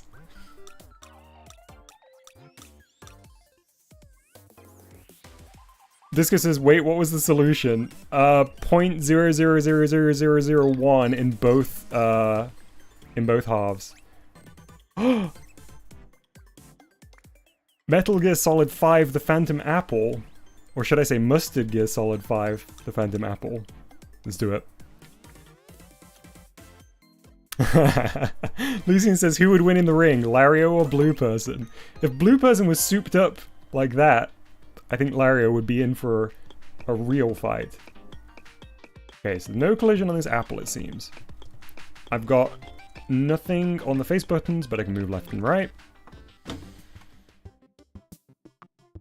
And we've got a teleport, exit, a touch sensor that is currently set to none, and not a teleport entrance. Is that a fancy object apple, by any chance? It is. So we need to teleport the real apple in? Possibly?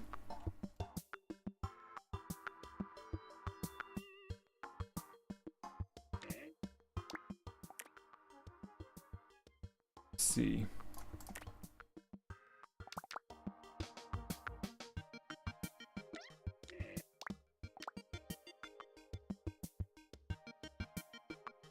See you, Chalupa. Have a good rest of your day. The apple's still down there. That didn't teleport.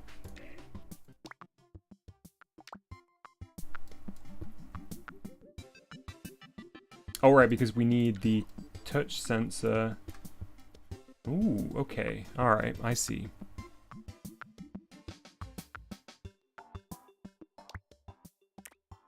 So what do we want to check for?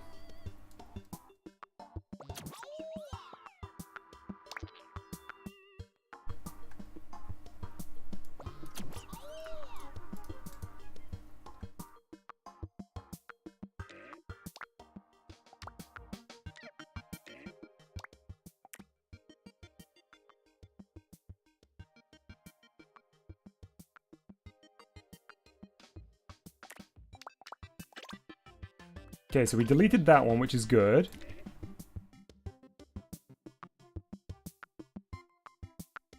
Voxy says, does anyone know? Oh, referring to a previous message. So let me just read Voxy's previous message. I don't understand why the duration does something if it's plugged into a trigger from 0. Because, like, trigger from 0 will turn that into a 1 frame input anyway, so I don't understand why it has any effect.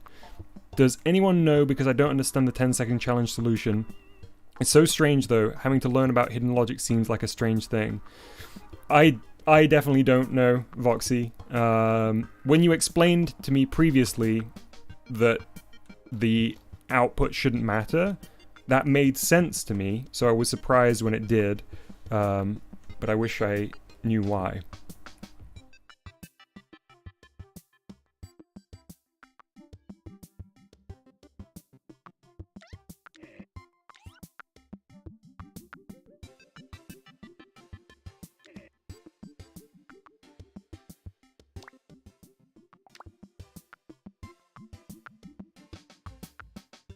What is this little mysterious sea teleport over here for?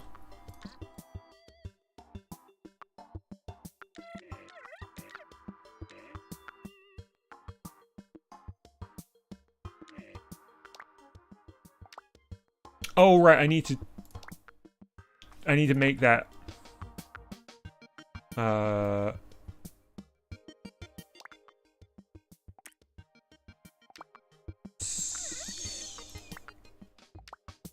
B.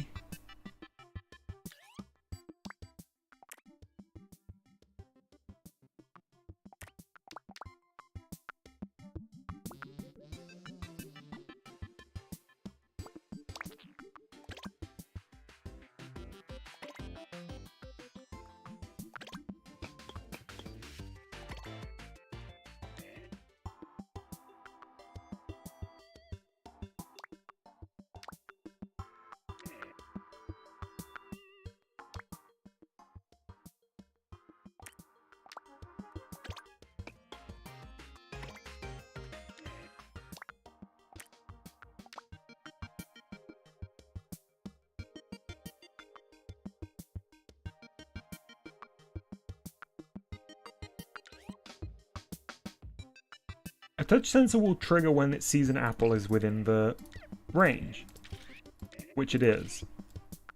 And the apple will go from the teleport B entrance to the teleport B exit. It will fall.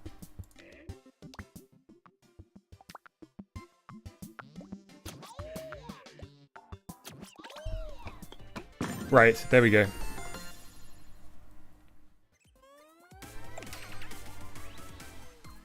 So that one was just a case of making sure that when it was no longer being detected by the touch sensor, it wouldn't teleport. Got it. Got it. Alright, let's move on to 43, which is the haunted house. Ooh, nice little area here. So I can move around, and I have no other actions. Oh. Okay, so there's some teleport shenanigans here. Let's reset and see what happens if I try and go to the apple. The apple teleports away. Alright. This one's interesting. So as always, the win condition is a broken apple. We have a tuner connected to me, a fancy object tuner that's connected. So let's make it visible for a second. So yep, it's on our back. And I guess that's what's being used to trigger some stuff. So let's see. There's our teleport, which we can't move around. There's another teleport. Both of these are A entrances, but we can change the IDs on these.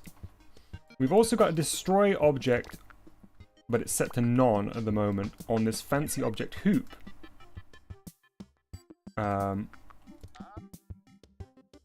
So a broken tuner will trigger a timer with a 1 second delay and a chorus voices, oh, which is all connected to this fancy object hoop. Let's put a tuner on here.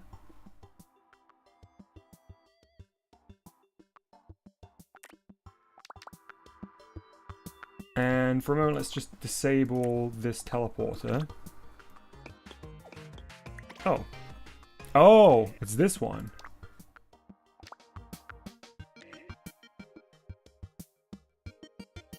Wait.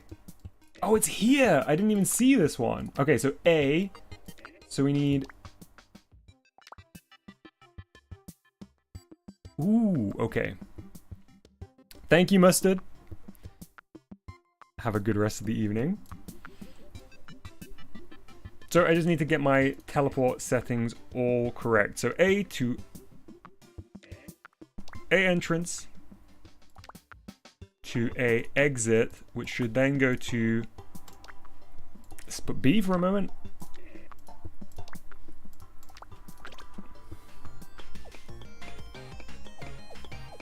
Oops, went the wrong way.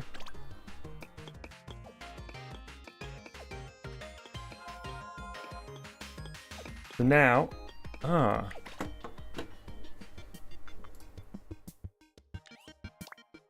I do need to make sure I destroy the tuner, so I now need the entrance here to be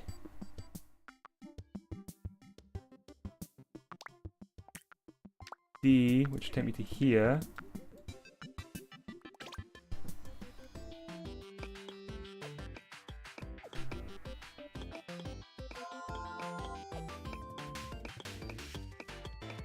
Easy! Alright, that one was pretty straightforward. See ya, Bori, thank you very much for hanging out. We are on to 44.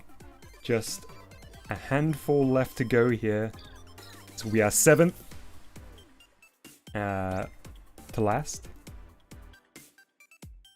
Yeah, Voxy, I would recommend posting about that in the Discord, because I'm sure somebody does know the solution, and that would be a really interesting one to know, because it's something to pass the checkpoint, and it's something different to really understand why it functions that way.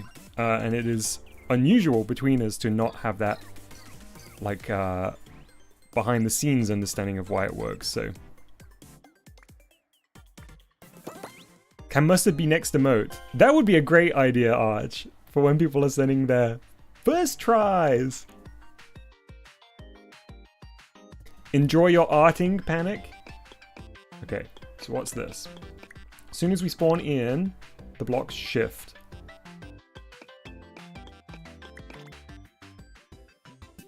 Ooh, okay. We got some wormhole action.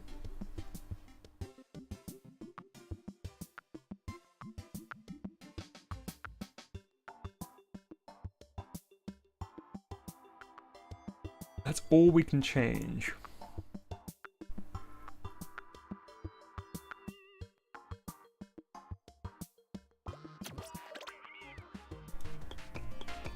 So that keeps those in place, but why did this one go up? Let's see. C and D, so we probably just want to go into D. But is something that's being... Okay, that should be it. Oh no. Hey Gumby, welcome back. We're making good progress. Oh, it's... There we go. That one's an easy one.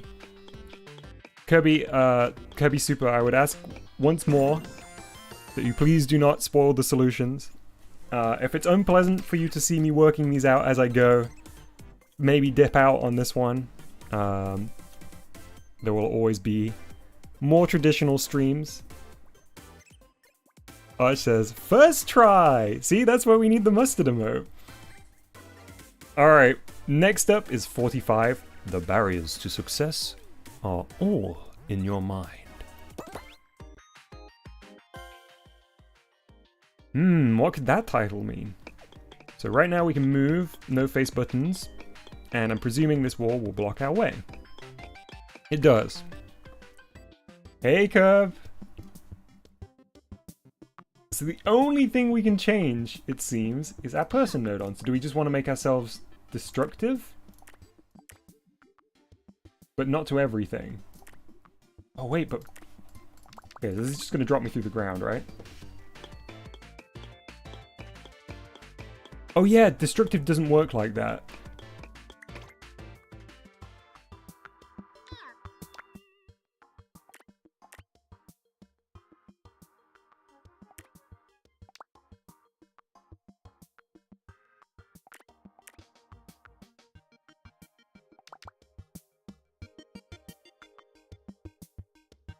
There's a teleport here. Teleport exit.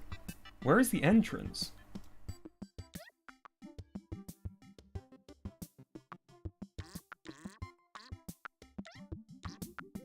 Oh! What's happening up here?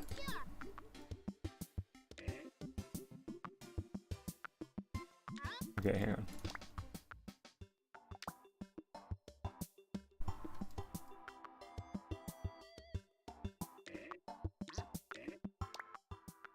Teleport what? Teleport person.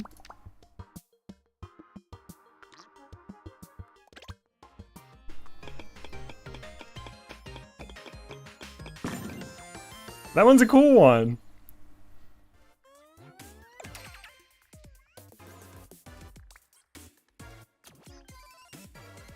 That was another one where it felt like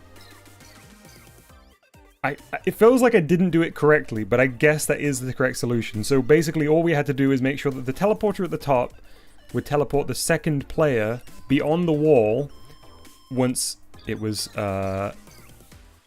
triggered.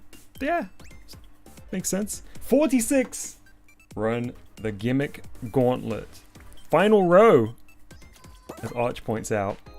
Making good time. Okay, we got an apple rolling down. I can't do anything with any button currently, and we are blocked by the television. Oof, more wormy holes. So we've got a constant here.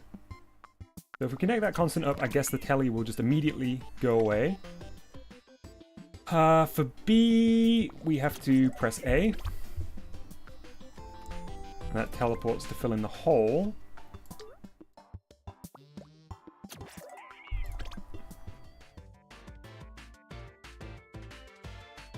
To move that out of the way, Oh, wait.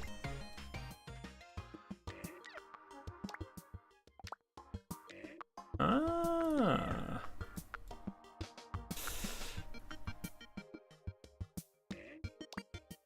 The teleport, excuse me, also takes the apple.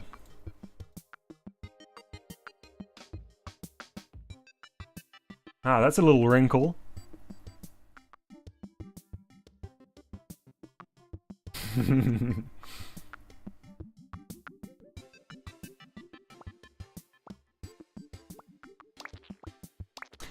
Right, we only want it to be temporary, don't we? We don't want it to be constant.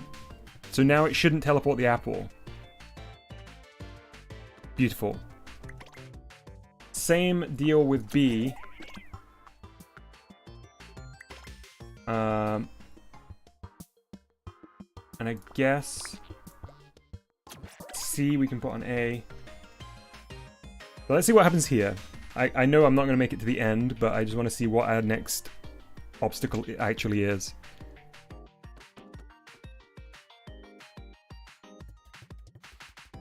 UFOs attract powers.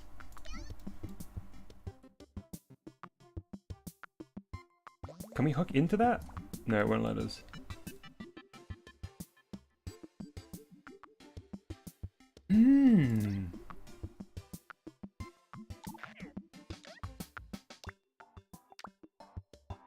Oh, we got some teleporters here. Teleport the apple constantly. E. Okay, so we should get through now.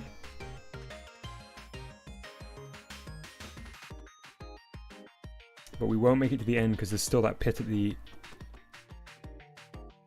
Weep.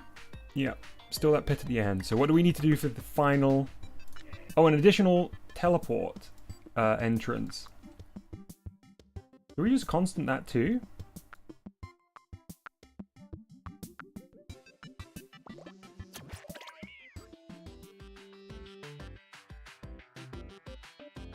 Easy! That one's very straightforward. Oh no, because the box! Ah, okay, so it is not constant. We'll put it on X.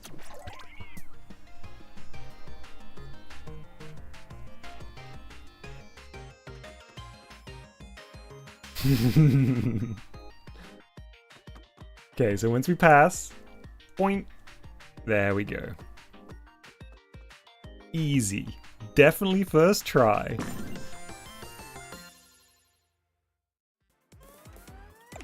Four remain. Stepping across. Challenge 47.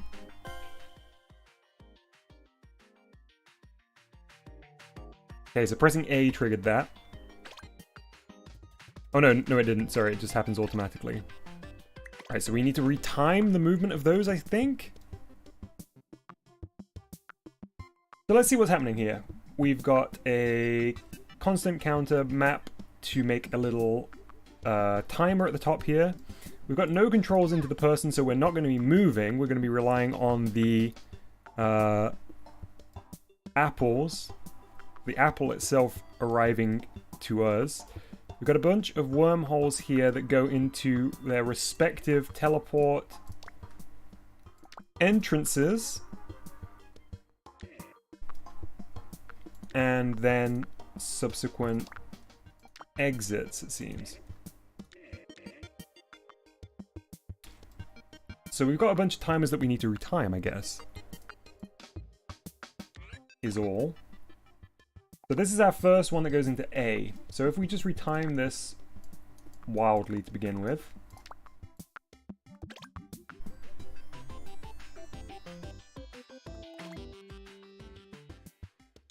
Okay, but I'm presuming we're not just going to bring the timing up on all of these, right? No. So let's bring it down again and see how long we can have it with it still doing its job. The timer here is obviously useful because we need to see when we make that change.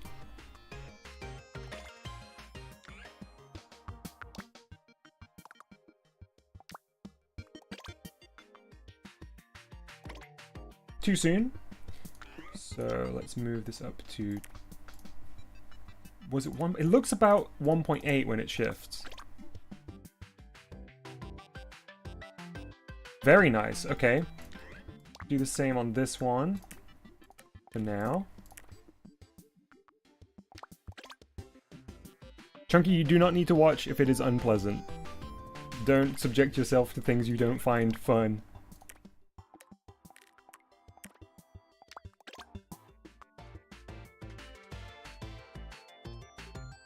Oh, okay. So this one can probably do with being a little shorter, huh? Hey Cameron, we are doing the extra checkpoints in GBG.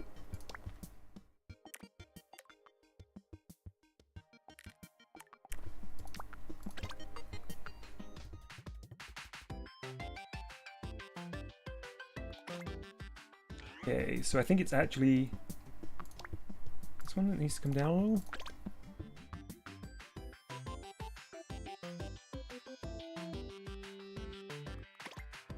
Yep. Set these all to 1 for now.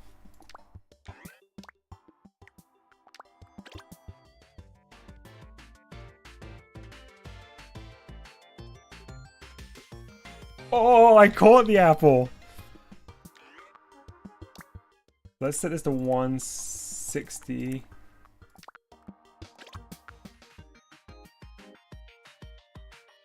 There is absolutely a way to maths this out.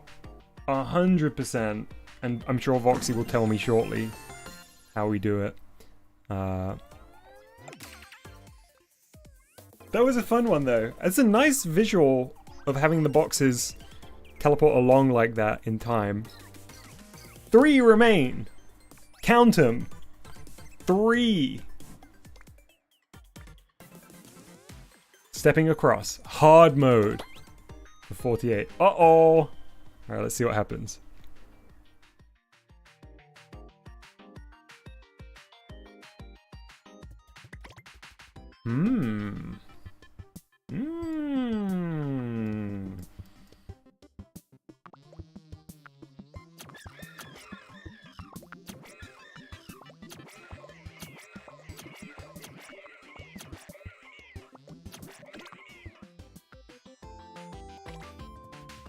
Ooh, okay.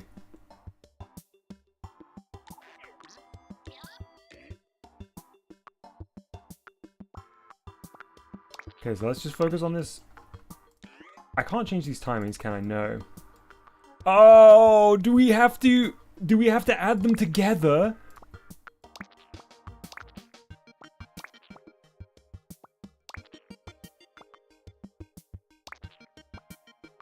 Ooh.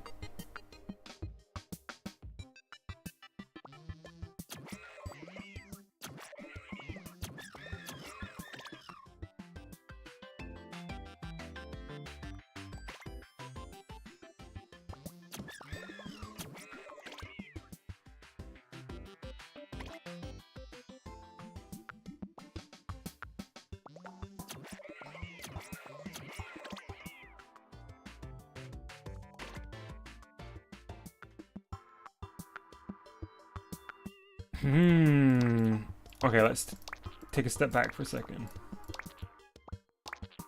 This all needs to be triggered on start. That's for sure.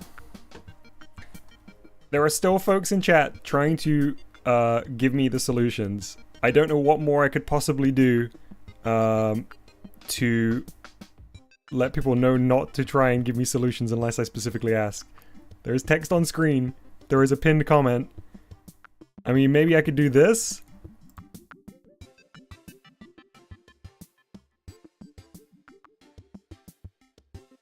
Is this the solution? Just as I'm playing.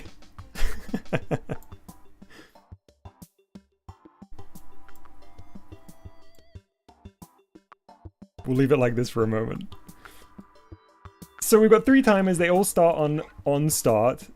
And they are all set to different lengths. 1, 2, and 4. Ballot says, but Dom, I can't read if you shake it around. It's true. Let me put it back to the correct size.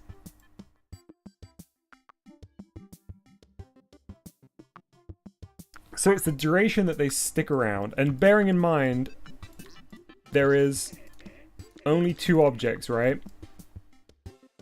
So if we make A and B stick around for 4 seconds at the beginning, that is too long. So if we make A and B stick around for 2 seconds at the beginning, that's more like it, but it's not quite long enough. So if we make B stick around for a bit longer... Oh!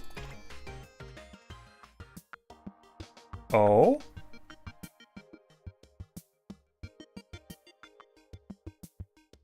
Dom, do you know what kind of numerical system has something with 1, 2, and 4, etc.? Absolutely not.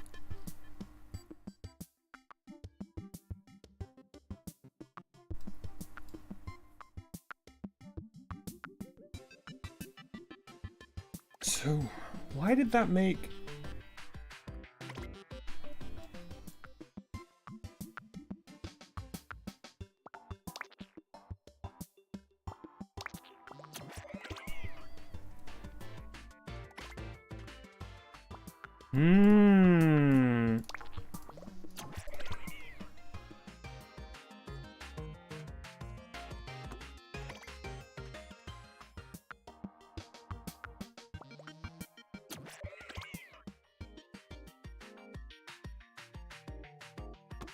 Numerical system where you can represent each digit as a power of 2, perhaps. I mean, based on the discussion that was in chat earlier, I'm going to assume binary, but I didn't realize that's how binary behaved. I don't know anything about the way that binary actually functions.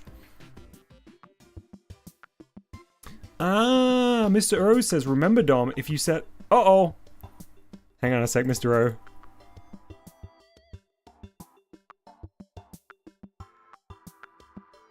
Mr. O said, if you set 2 timers to activate something, the times won't add, you just activate something twice. I actually didn't know that, Mr. O, but that is a very helpful reminder.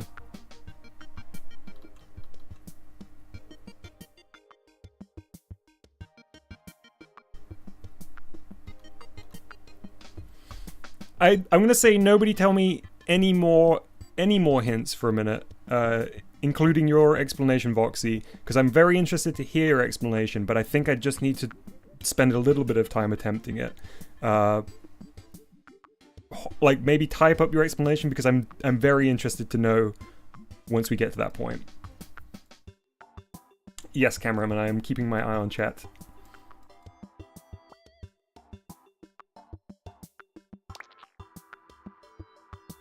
I feel like I need some smart bots in my local area.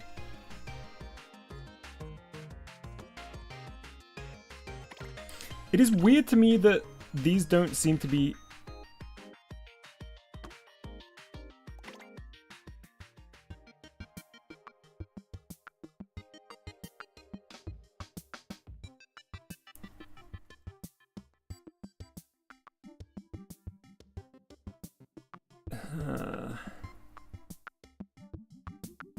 So I think I've kind of stumbled across the correct solution for the A and B teleporters.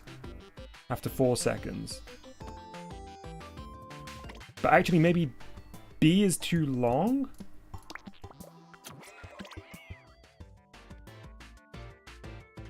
No, it's not.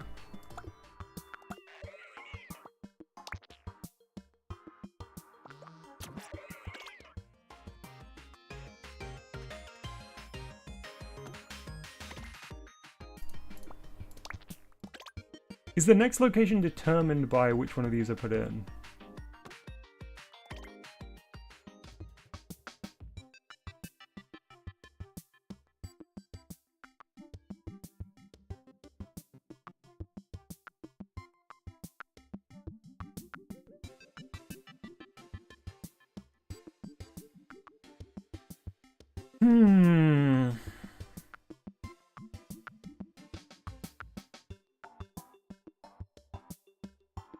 Alright. I think I'm ready. I think I'm ready for it, Voxy, if you've got your binary explanation.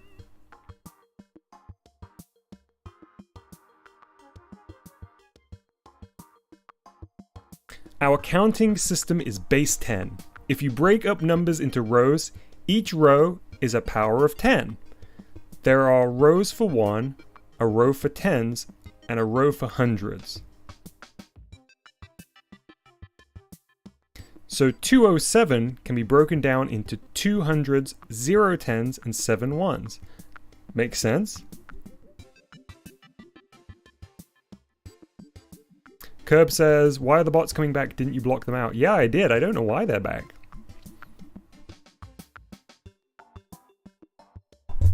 Oops, sorry for the mic knock there. This is the first time we've had bots in chat for a good while. Binary is the same. This is a continuation of Voxy's last comments, but with only powers of 2 for rows. And said rows can only contain 1 or 0.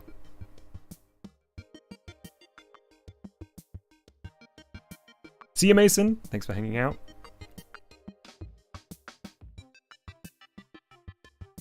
A counting system is base 10. If you break up numbers into rows, each row is power of 10. There are rows for ones, rows for tens, rows for hundreds, etc. Binary is the same, but with only powers of 2 for rows, and said rows can only contain 1 or 0. So instead of ones, tens, and hundreds, it's ones, twos, fours, and eights.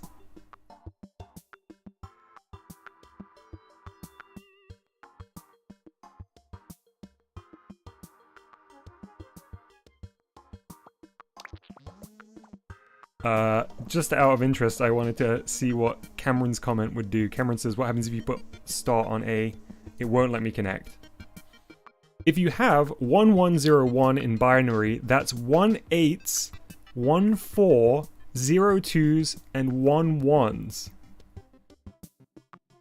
Which equals 13. Wow, is that how binary works? 1101 is an 8, a 4, and a 1 to make 13. Wow, I had no idea at all.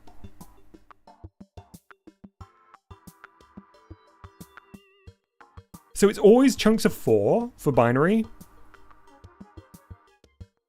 Hey Obama, welcome to the stream. I agree, the little thought bubble does look like a coffee mug. One of those ones with the very silly little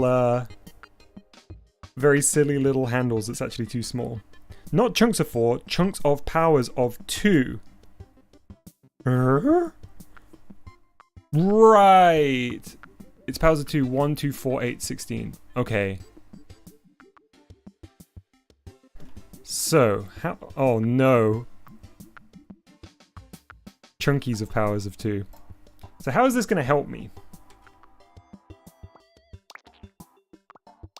Oh right, because we have 1s and 0s here.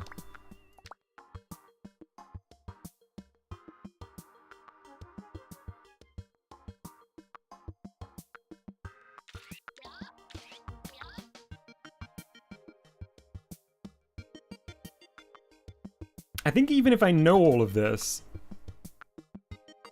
Also remember the rows are read right to left. Oh.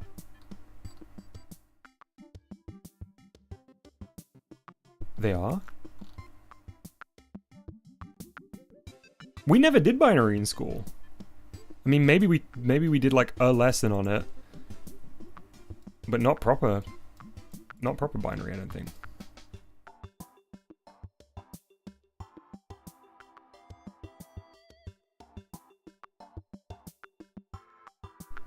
Oh, right. It's just like with base 10, the ones row is last, 110 or 111, right? Okay.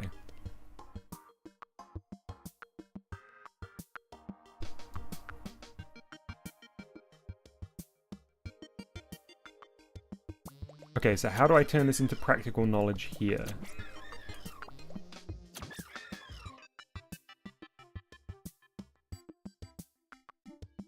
This puzzle is basically asking you to do binary numbers.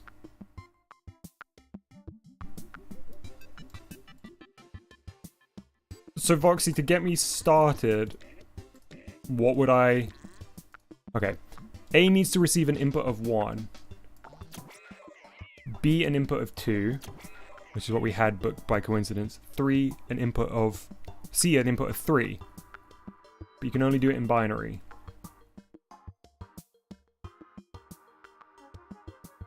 Can you connect the timers to the other timers? It will let you, yes.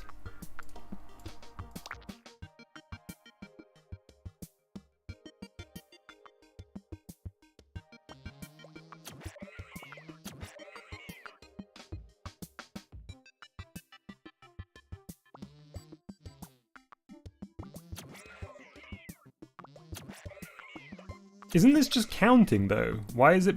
I mean, I guess I'll find out when I get this wrong. But isn't that just counting up?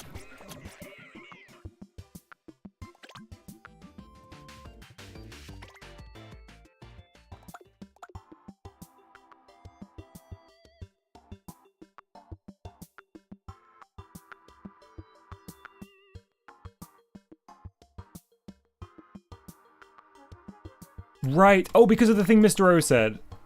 You don't want to send multiple inputs to these because you'll just make it do it. You'll make it do it twice.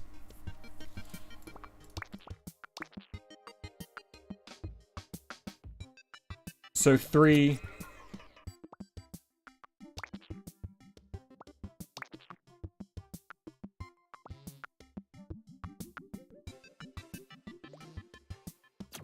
I mean, that's going to give me 3, but what happens to my 2 now?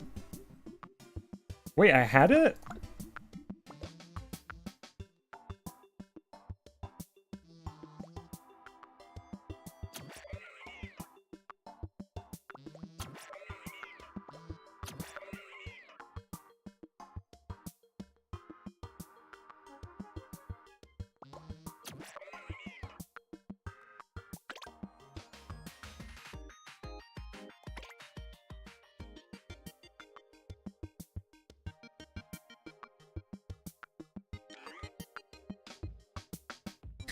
The 2-second timer will be triggered on game start, so after 2 seconds, right?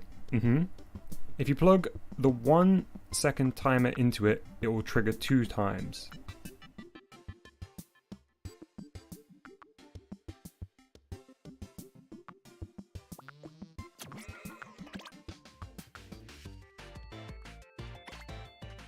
Oh man.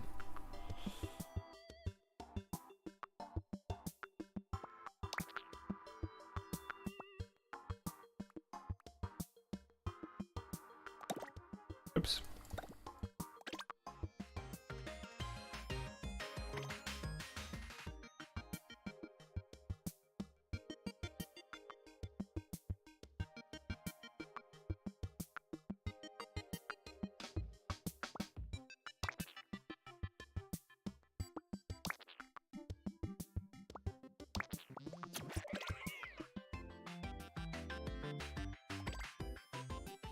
Disco says, I see now that this is like a visualization of binary, but binary is just addition. You don't need to know binary, you just need to know that 1 second plus 2 seconds equals 3 seconds.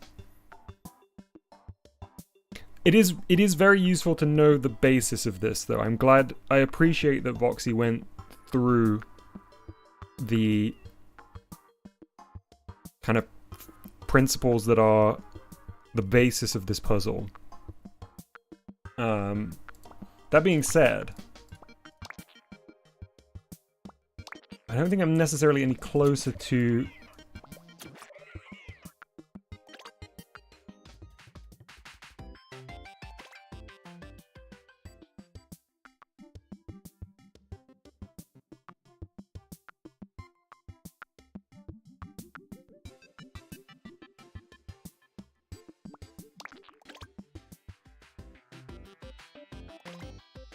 That first one shouldn't be 1, right? Because it's just not long enough.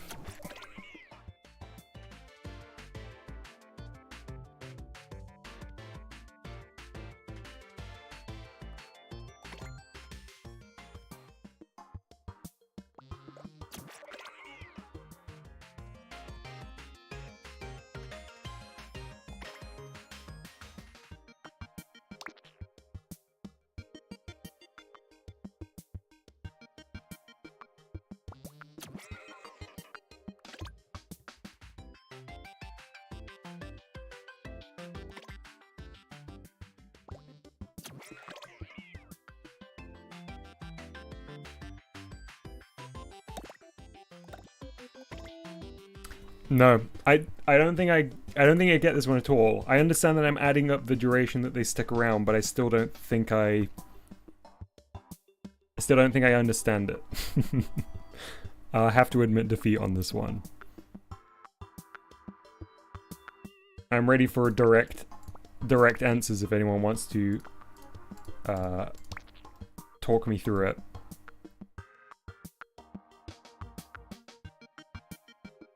Oh, hang on. Disco says, you got it, Dom. Now output the next teleporter at 4 seconds. This one?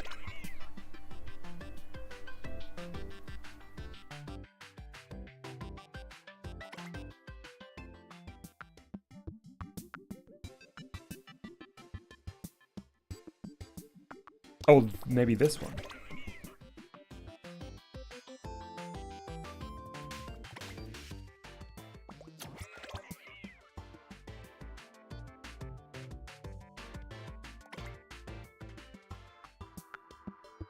Maybe 2 second timer into 1 second timer and 1 second timer into C.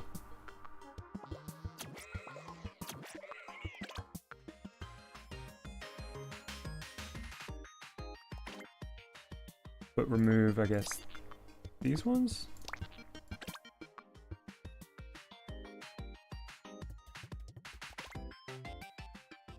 Oh, right, it's because there's nothing on B. Thank you, Bale.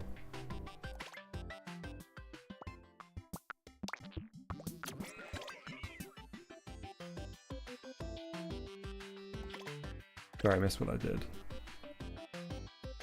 Too soon on 2, so...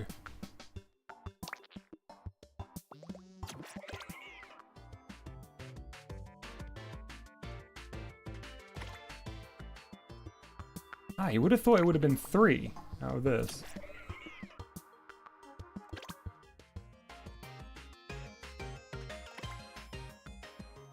Alright, if I unplug all, we'll go through this systematically. I know that I may have been kind of close, but I think I'll just be plugging everything in everywhere if I don't. So let's start from the top.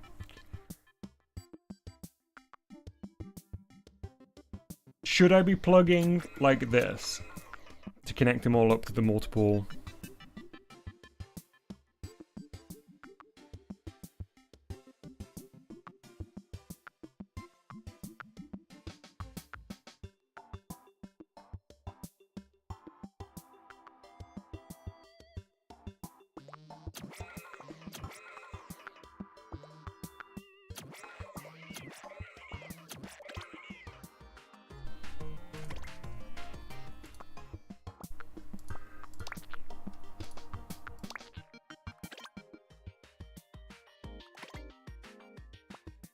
Hmm.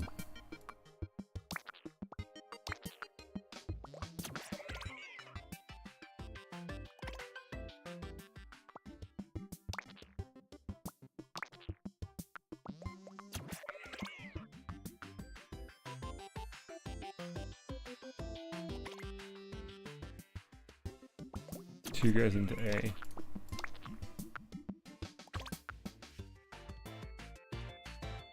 Nice.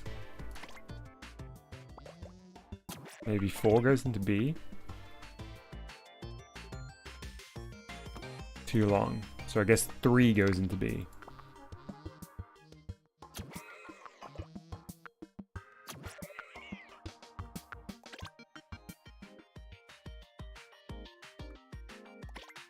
No.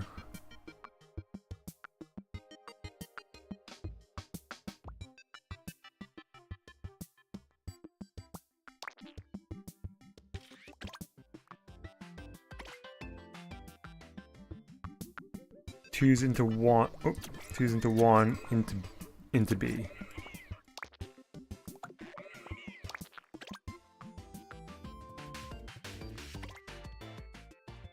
Two seconds into 1 second into B.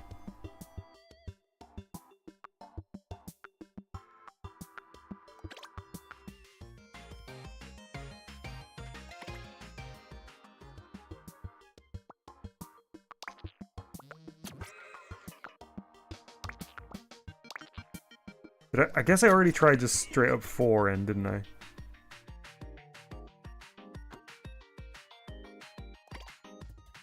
Ah.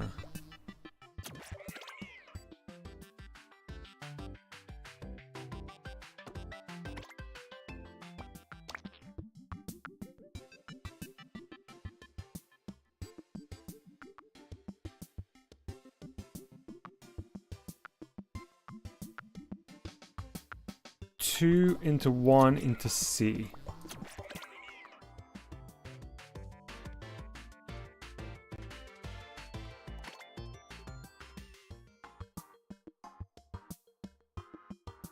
Yeah, man, I don't like this one because I guess even if we muddle through this, I won't really understand it.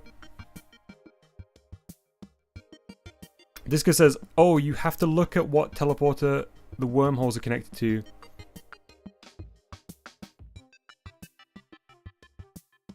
They're not muddled up, right? They are...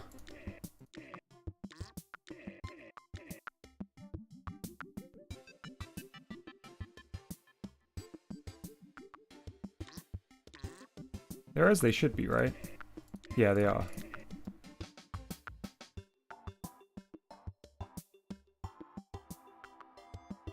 You need to teleport the yellow block, then the blue block, then the yellow block again. Right, because there's only 2 of them. There's only 2 blocks. There isn't more than that.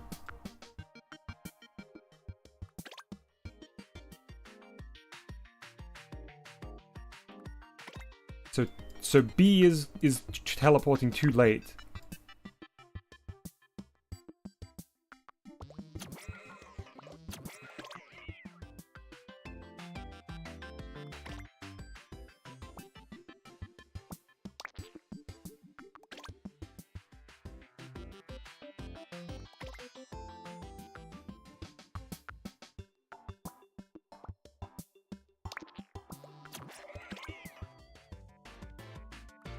Too early now.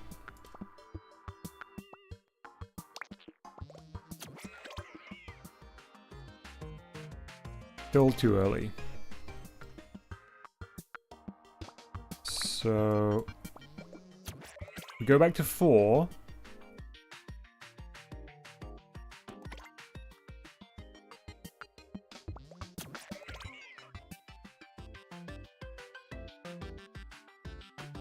Oh, I don't understand why that one's teleporting late.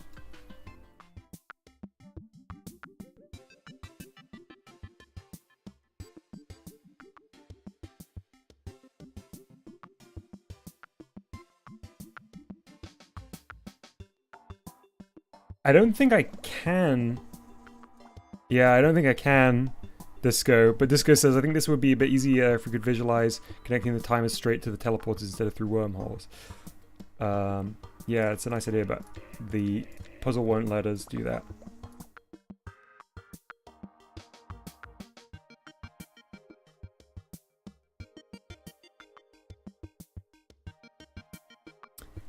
Lucian, if you wouldn't mind looking up a solution and having it on hand if we need it, but I am going to keep trying at this for at least another 5 minutes or so, I think. It's getting the gold on the title screen, Mr. Square Kirby God. Hey Artsman, welcome to the stream.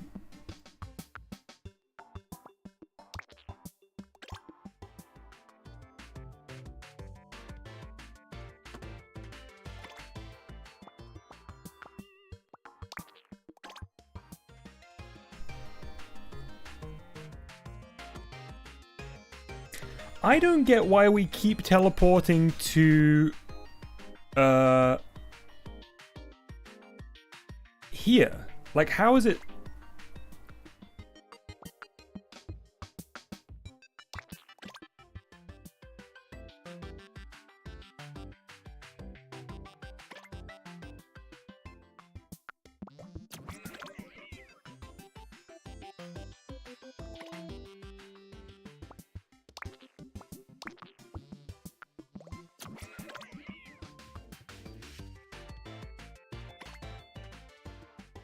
Right, that's making both of those teleport at the same time.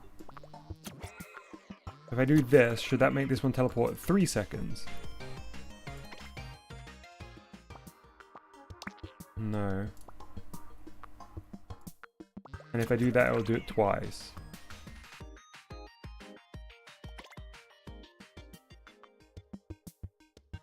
Okay, I'll restart.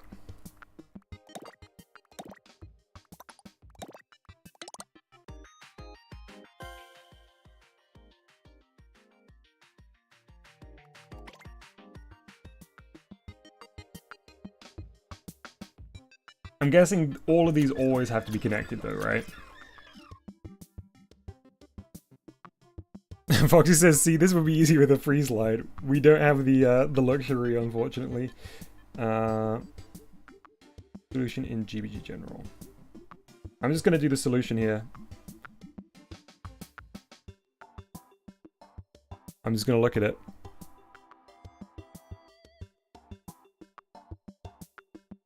I'm taking the baby way out.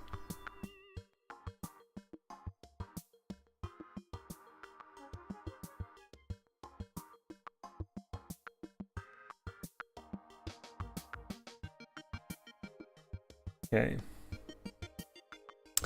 Aha! So Disco says, well, I do not know about that. Why don't you connect one timer to the timer and see what each does? So I have looked at the solution and yeah, this shouldn't be connected to the on start. That was one of the things really throwing us off. This will only be connected to these two.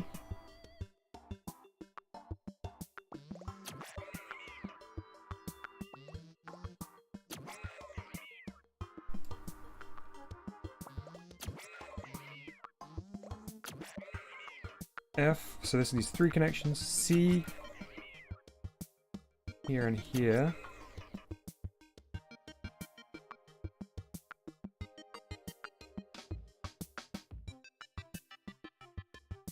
Three exits on that, 3 exits on that, 3 exits on this.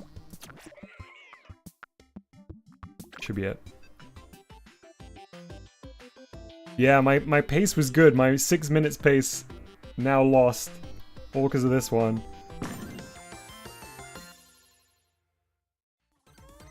I didn't love that one.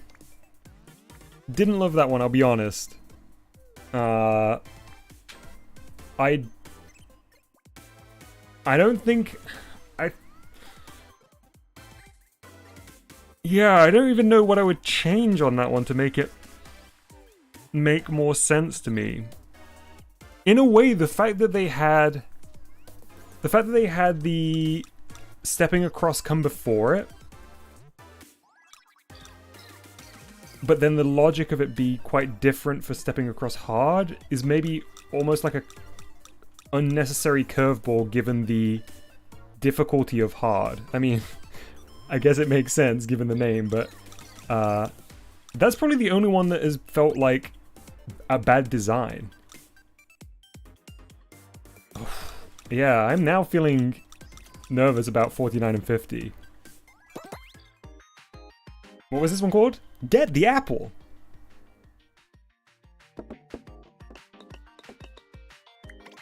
Do we just need to change everything to not move?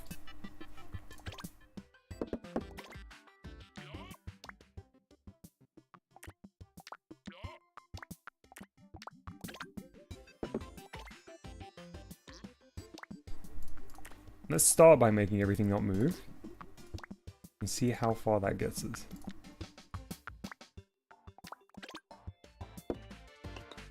I can't jump yet.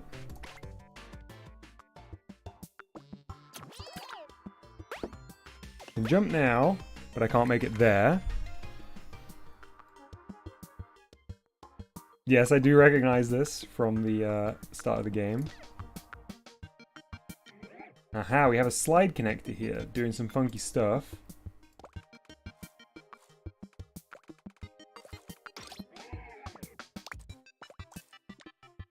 Ooh! I can move this around. I should have known from the box, I suppose.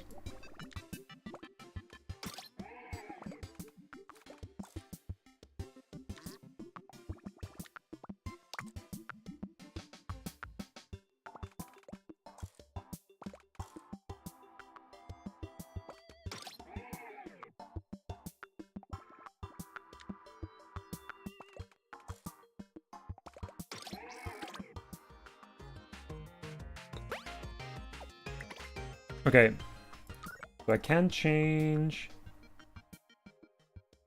some of these settings.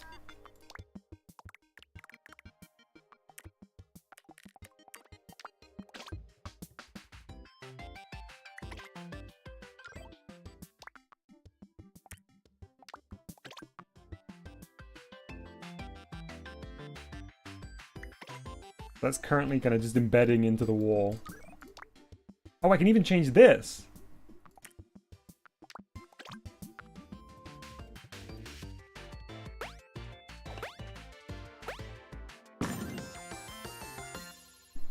Okay.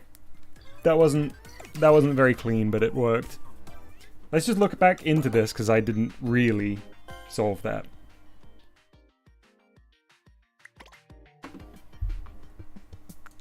So I guess these ones are just red herrings. These here are not anything. This, we just need to make immovable. This, we just need to connect up jump. Hang on. I want to just do this properly. So top to bottom, here. And then... bounce between a small range.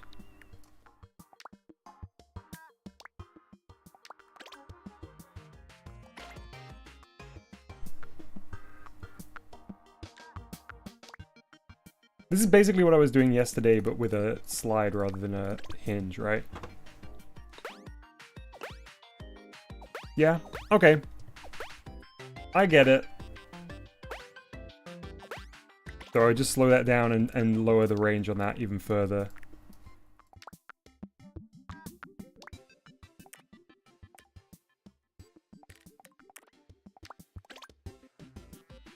Oops, I didn't actually slow it down.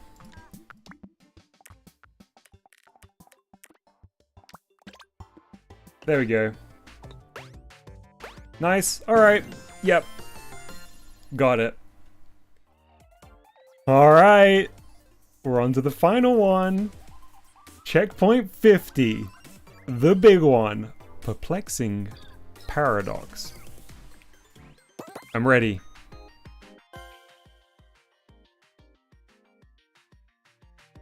Okay, so there is nothing on screen. Face buttons do nothing.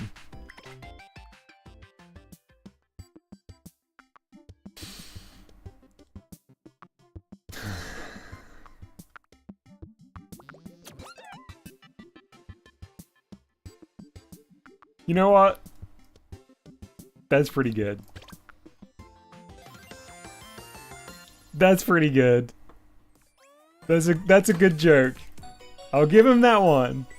That's a pretty smart one. I can see now why chat was building that one up. We did it! I love this screen. I really like this screen. 48 was peak difficulty arch. It was kind of gag levels after that, huh? Maybe I may make this my new stream starting screen. You get like a gold foil on the title screen. Bail.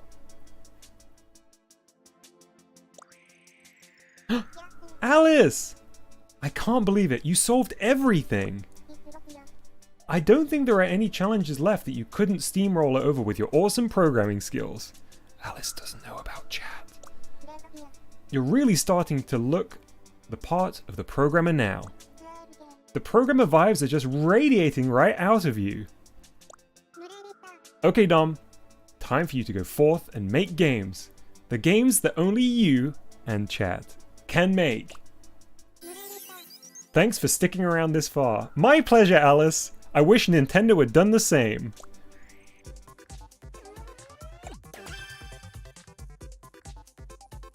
So, we're not gonna get foil just yet.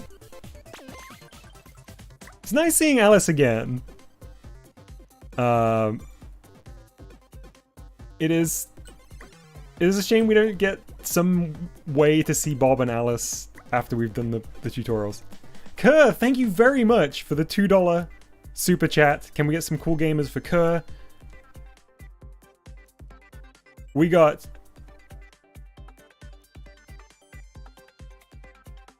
Pointless Ribbon 1. I don't know why text-to-speech lady's not working today. I need to fix my audio setup. I don't know why I decided to break this stream. It was also funky. It was also funky last stream, right? But in a different way. Thank you very much, Kerr, for your support and for your $2 super chat. I'm gonna read through some of these. Alert sound isn't playing either. Okay, so that whole input is balked. Okay. Chat, feel free to stick around a little bit. I may not be able to get through all of these today. But I've made some good progress here. Let's see how many of these I can do. I can't remember what these look like.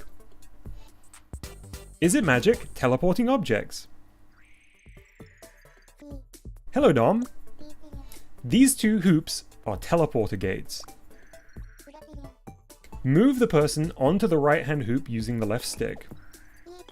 And they've teleported. Enter the hoop on the right, and you warp to the hoop on the left. Now go through the hoop on the left. Looks like you can't teleport from left to right. Right, because there's just an entrance on the right and an exit on the left. This is a one-way teleporter from right to left. This time around, I'm going to teach you all about setups that involve teleporting. So, let's head over to the programming screen and have a look at what makes the teleporting happen. Hey Dom! Do you see the person warp? Or did you see the person warp? It was like a magic trick. Hello, I'm taking care of the right-hand hoop. An iridescent wheel, glimmering with rainbows. As though one is being flung through the arch of the rainbow itself. Wow, is that the arch? And the hoop on the left. We fancy object nodon are a little hard to see because we overlap other nodon. So we decided to slant at a Geordie angle just for you. Rather fetching, don't you think? Those fancy hoops are just the visible markers of the place where you can teleport. The actual person shifting is done by another nodon entirely. I'm the teleport object entrance nodon. I perceive that you have come here to this place on the strength of your curiosity. There is something you wish to know, correct? The deepest mysteries of our powers, perhaps. Yes, we shall teach you.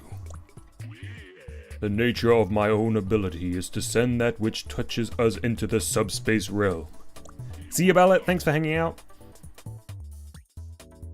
Greetings. I am the teleport exit nodon. My gift is to retrieve objects from the self-same subspace realm. Our powers are their most potent when used in tandem. With our help, objects can travel at great speeds through subspace. This is what you call teleporting. Put it a little bit more simply, this nodon lets you warp objects between teleport entrance and exit. Shall we take a gander at the teleport object entrance nodon settings? Let's! Oops, sorry Alice. Oh, you can specify the kinds of things you want to be teleported using the teleport object's what setting. And look under properties, visible and disabled. Let's enable visible for now. Now, close the settings. Now let's go into the teleport object exit nodon's settings. Visible is disabled under properties here as well. Let's enable visible. Let's go to the game screen and see what it looks like when you can watch the warp-in happen. Look really closely into the hoops. Can you see the wireframes? The white frame is the teleport entrance.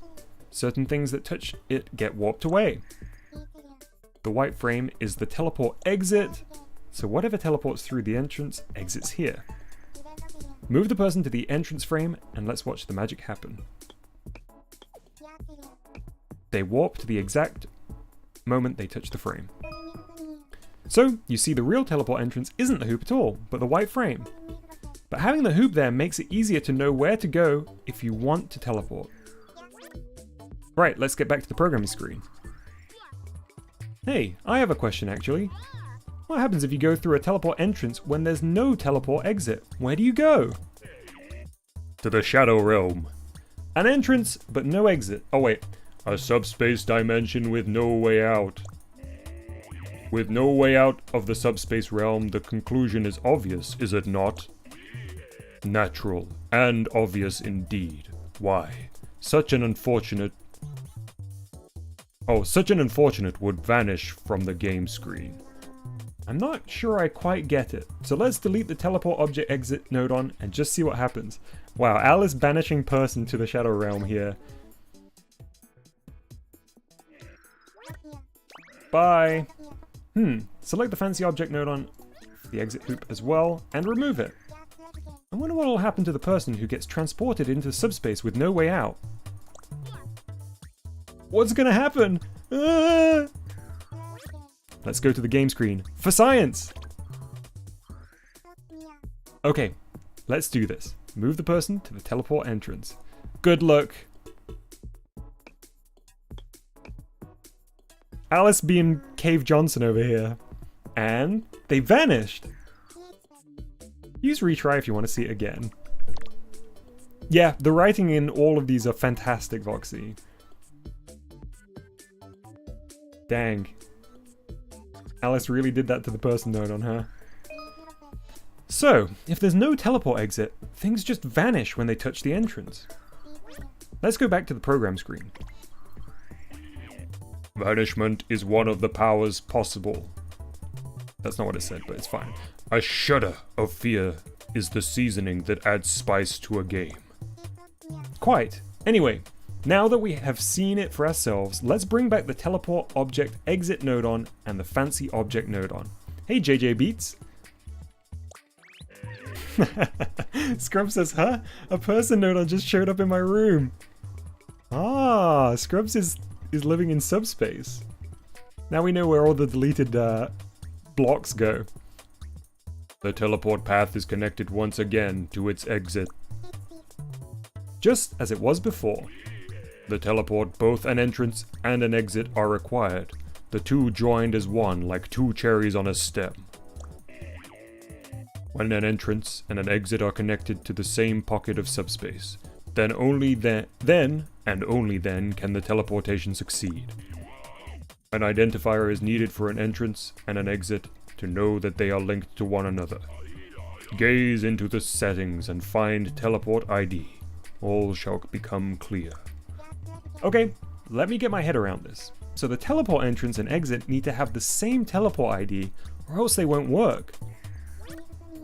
Let's have a poke around in the teleport object exits node on's settings. That's such a difficult string of words to say. Open them up. Ah, here's the teleport ID. An exit and an entrance are linked as long as their settings show the same teleport ID. So, the exit's teleport ID is A. Once you've got that firmly in mind, close the settings again. Let's take a look at the entrance's teleport ID. Select it and open settings. Ah, there you see, the entrance's teleport ID is set to A as well. Because these teleport IDs are the same, the entrance and exit gates are connected. That's how we can determine what goes where.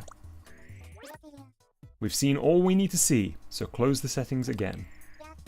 That means that we can create an entirely new teleport path using teleport IDs. Let's try it. I am an entrance into subspace. I am an exit from subspace. There are our teleporting node on. We have both entrance and exit types. And here are our fancy object nodons to give the gates some pizzazz. Should we check the teleport IDs to make sure they're all lined up and ready for teleport? Let's start with the exit ID. The teleport ID is set to B. Close the settings. Now select the entrance. Open up the settings. And the teleport ID is, oh, it's A. That means it's connected to the first teleport exit instead of the new one. We'll soon fix that. Set the teleport ID to B instead. What's next? Well, we'll want to teleport people, so we should set them in the teleport what option. Under teleport what, enable person, and close this screen now. And close the settings. That should be our teleport setup. A new path has been forged through subspace. A light has sparked into being at the crossing of the ways. Okay, let's have a look at the game screen. On the right are the teleport entrances, and on the left are the teleport exits. The top teleporter entrance is the one assigned to teleporter ID B. Try heading through it. The B entrance is connected to the exit, which is assigned to teleport ID B. Next, try going through the entrance assigned to teleport ID A. The teleport ID A entrance is naturally connected to the exit linked to teleport ID A. There. You see, they're all linked by their teleporter IDs. Clever! Let's go back to the programming screen. But why stop there? If you wish to master the skills, let us teach you more advanced techniques. Consider a simple teleport exit. What if I told you it could lead from many teleport entrances, though it be but one? Many entrances with the same ID will all lead to the exit assigned to that ID. So you're saying that even if there's more than one entrance with the same ID, they all teleport things to the exit with the same ID? Exits must have unique IDs. This is the law. They may not share IDs. I see. So you can't have more than one with the exit with the same ID. Why not satisfy your curiosity and try to link two entrances to a single exit? Well, why not? Select this teleport object entrance node on. Open the settings and change the teleport ID to B. Close the settings. The dimensions shift and warp. I am now connected to exit B. Let's see how it all looks on the game screen, shall we? Yeah, I'm a student of node on lore. First, try teleporting through the top entrance. Boing. Now, see what happens if you go through the bottom entrance. Huh, they both came out of the same exit. See ya, Sharon, thanks for hanging out in the chat. The upper and lower entrances are both set to teleport ID B, right? So, whichever B entrance you go through, you come out the same exit. Let's go back to the programming screen. If we have been able to satisfy your curiosity even a little, then this brings us joy.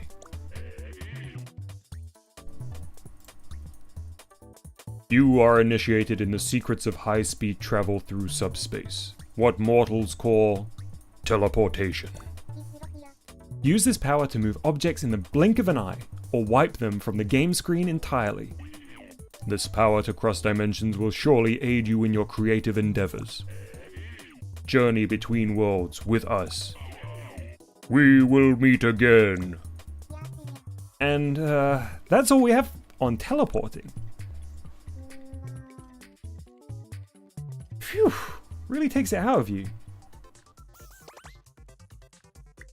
Alright, let's maybe do one more of these before we wrap up for today. I'd forgotten that these are very wordy, which is nice, it's useful, but there's very little interaction. And I don't want to just skip through these either, so I'll probably do like all but the last one off stream.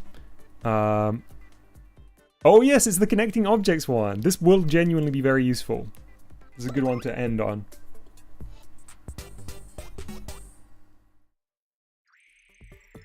Hey Alice. Hello there, Dom. A UFO and a tuna. So there is intelligent life out there. Try using the left stick to move the UFO around. You're pretty good at this. Have you been to space before? It's a funny story, Alice. Actually, I have. Oh, also I can take the no spoilers text down. Where is that? Wait, actually, oh, there it is.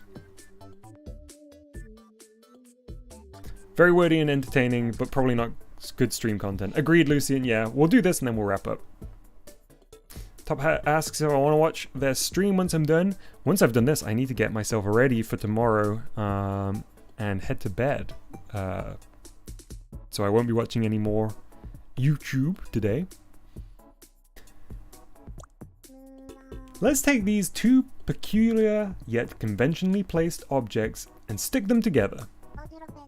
That's going to be the topic of today's guide, how to connect one object with another.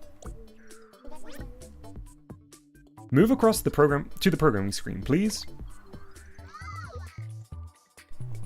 Tuna are a lot like UFOs when you think about it. You mean because fish swim in the water while UFOs swim through space? It's so true. I love your outside of the box thinking. Okay, let me explain how you can connect two objects. Do you see this spot on the UFO? This is what we call a connection point. We can use connection ports to link Nodon together. By doing so, you can connect objects to other objects. You simply take the bottom connection port of one object and join it up to the top connection port of another. Give it a shot. Try connecting the fancy object Nodon to the UFO Nodon. Making first contact. Whenever you're ready, Dom. Link the fancy object Nodon's bottom connection port with the UFO Nodon's connection port. Right, so the tuna is going to stick to the UFO. We are space tuna, our mind is as one. Let's see how they look on the game screen.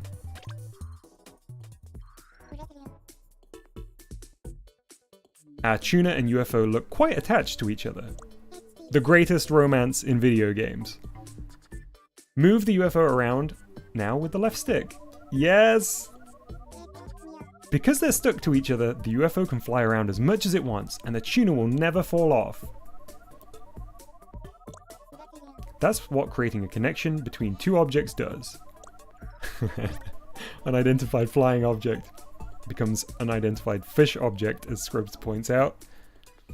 Let's move over to the programming screen. Kobe Super says, I thought that was the pig and tuna. Good point. An even greater love story. Tuna in space, eh? Whatever will they think of next? It's a bit uninspiring to have the tuna just sitting here on the top though, isn't it? Why stop there? You could be much more avant-garde with it. What if the tuna had its head stuck to the UFO? What like it rammed into the UFO and got stuck? I love it. That would be a true work of art. Well, we shouldn't disappoint. Let's stick the tuna's head to the top of the UFO. Select the tuna fancy object Nodon. Open the settings. Open the connection point settings. Here you can set which side is the sticky side for each of the objects you want to connect. If you auto set, the sides of the object that are closest to each other will stick together. Oh, that's interesting. I never knew what determined auto. That is good to know that it is to do with the sides of the object that are closest together. Does that mean their placement on the programming screen? When you want to specifically choose which side attaches to which, set it to manual. Own connection point lets you choose which side of the object will be the sticky side. These are the tuna fancy object settings, so we're setting which side of the tuna will be attached to the UFO. Look at this diagram. We want the tuna's head, don't we? That's where all the nutrients are. So, we'll need to pick the Z face. Who are you calling Z face? Set own connection point to Z minus, would you? Certainly. I'm talking about the local coordinates here, so it's Z minus as seen from the object itself. Oh, bots!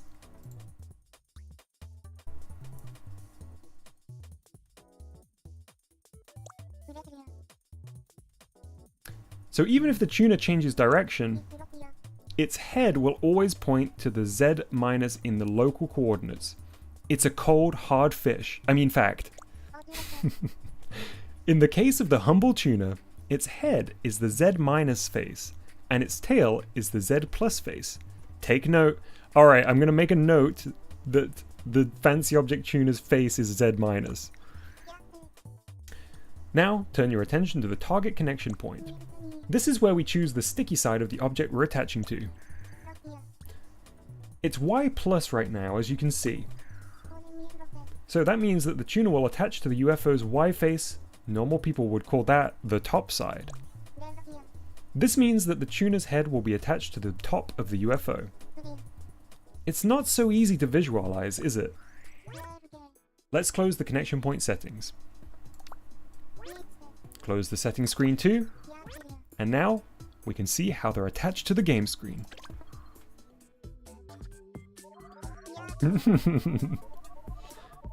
A tuna stuck to a UFO. There's something you don't see. Oh, there's something you don't see every day. Move the UFO around a bit with the left stick. The tuna's head is really stuck to the top of the UFO. There's no shaking that off.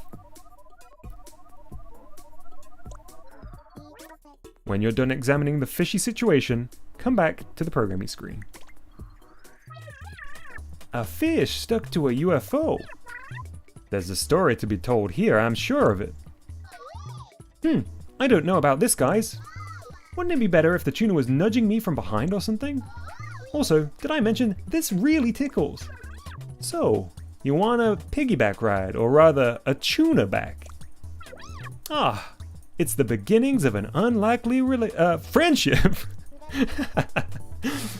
Let's give the story a happy ending and attach the tuna to the UFO's back.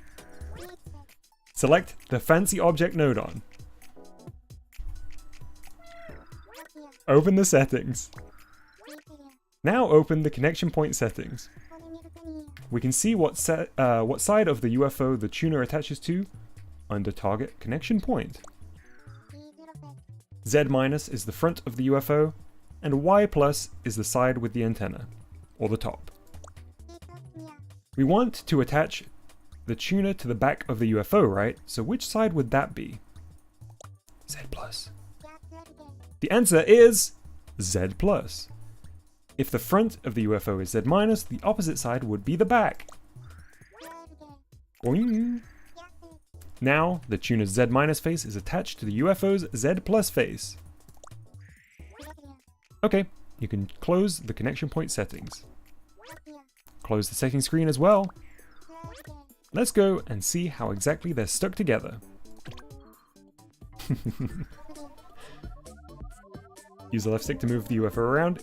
It really does look like the tuna is being pushed, or pushing the UFO along from behind. It's caught a delicious jellyfish in its mouth. In summary, this is how you use the connection point settings to connect objects to one another. Shall we head back to the programming screen? See, this is more what I had in mind. Yep, you sure changed your tuna. By using connections, you can join up all sorts of different objects to make more complex ones. The process is simple. Just take the bottom connection port of the object you're going to be sticking and the connection and connect it to the top connection port of the object you want to stick it to. This is a very important technique, so keep it in mind. Alice, I will endeavor to always keep that relationship between the bottom port and the top port in mind. Yosh! Alright, we are done for connecting objects, and we are done for today's stream. Couldn't get my foil because we still have Alice's guide to go through. But what I'm going to do is not immediately, but kind of slowly over time, I will go through the remaining Alice guide things. Perhaps at the end of streams or, you know, every now and then. But whatever I do, I will make sure that the final one is done on stream so that we get to see the reveal of the gold tinfoil live. So some of these might be off stream, some of them might be on stream, but whatever happens, making a countdown will be done on stream. So I can safely say I have 100%ed GBG. Thank you everybody for sticking with me through the extra checkpoints, which outside of 48 were tough, but very fun challenges. I really enjoyed the kind of logic behind them that really melded the, you know, the Nodon knowledge that you are developing with very fun kind of puzzles. It was a nice balance, except for 48. So it is time to say goodbye for now, and I will also say it's unlikely you will see me again before Friday. There are still places in the Stream Codes channel for Saturday's community stream. So if you'd like to submit your game, make sure to do it sooner rather than later, because I think those spaces will fill up fast. I will see you all on Friday, if not before, and then again on Saturday for the GBG weekly stream. Stay safe, have a good rest of the day, and I will catch you soon. Bye-bye.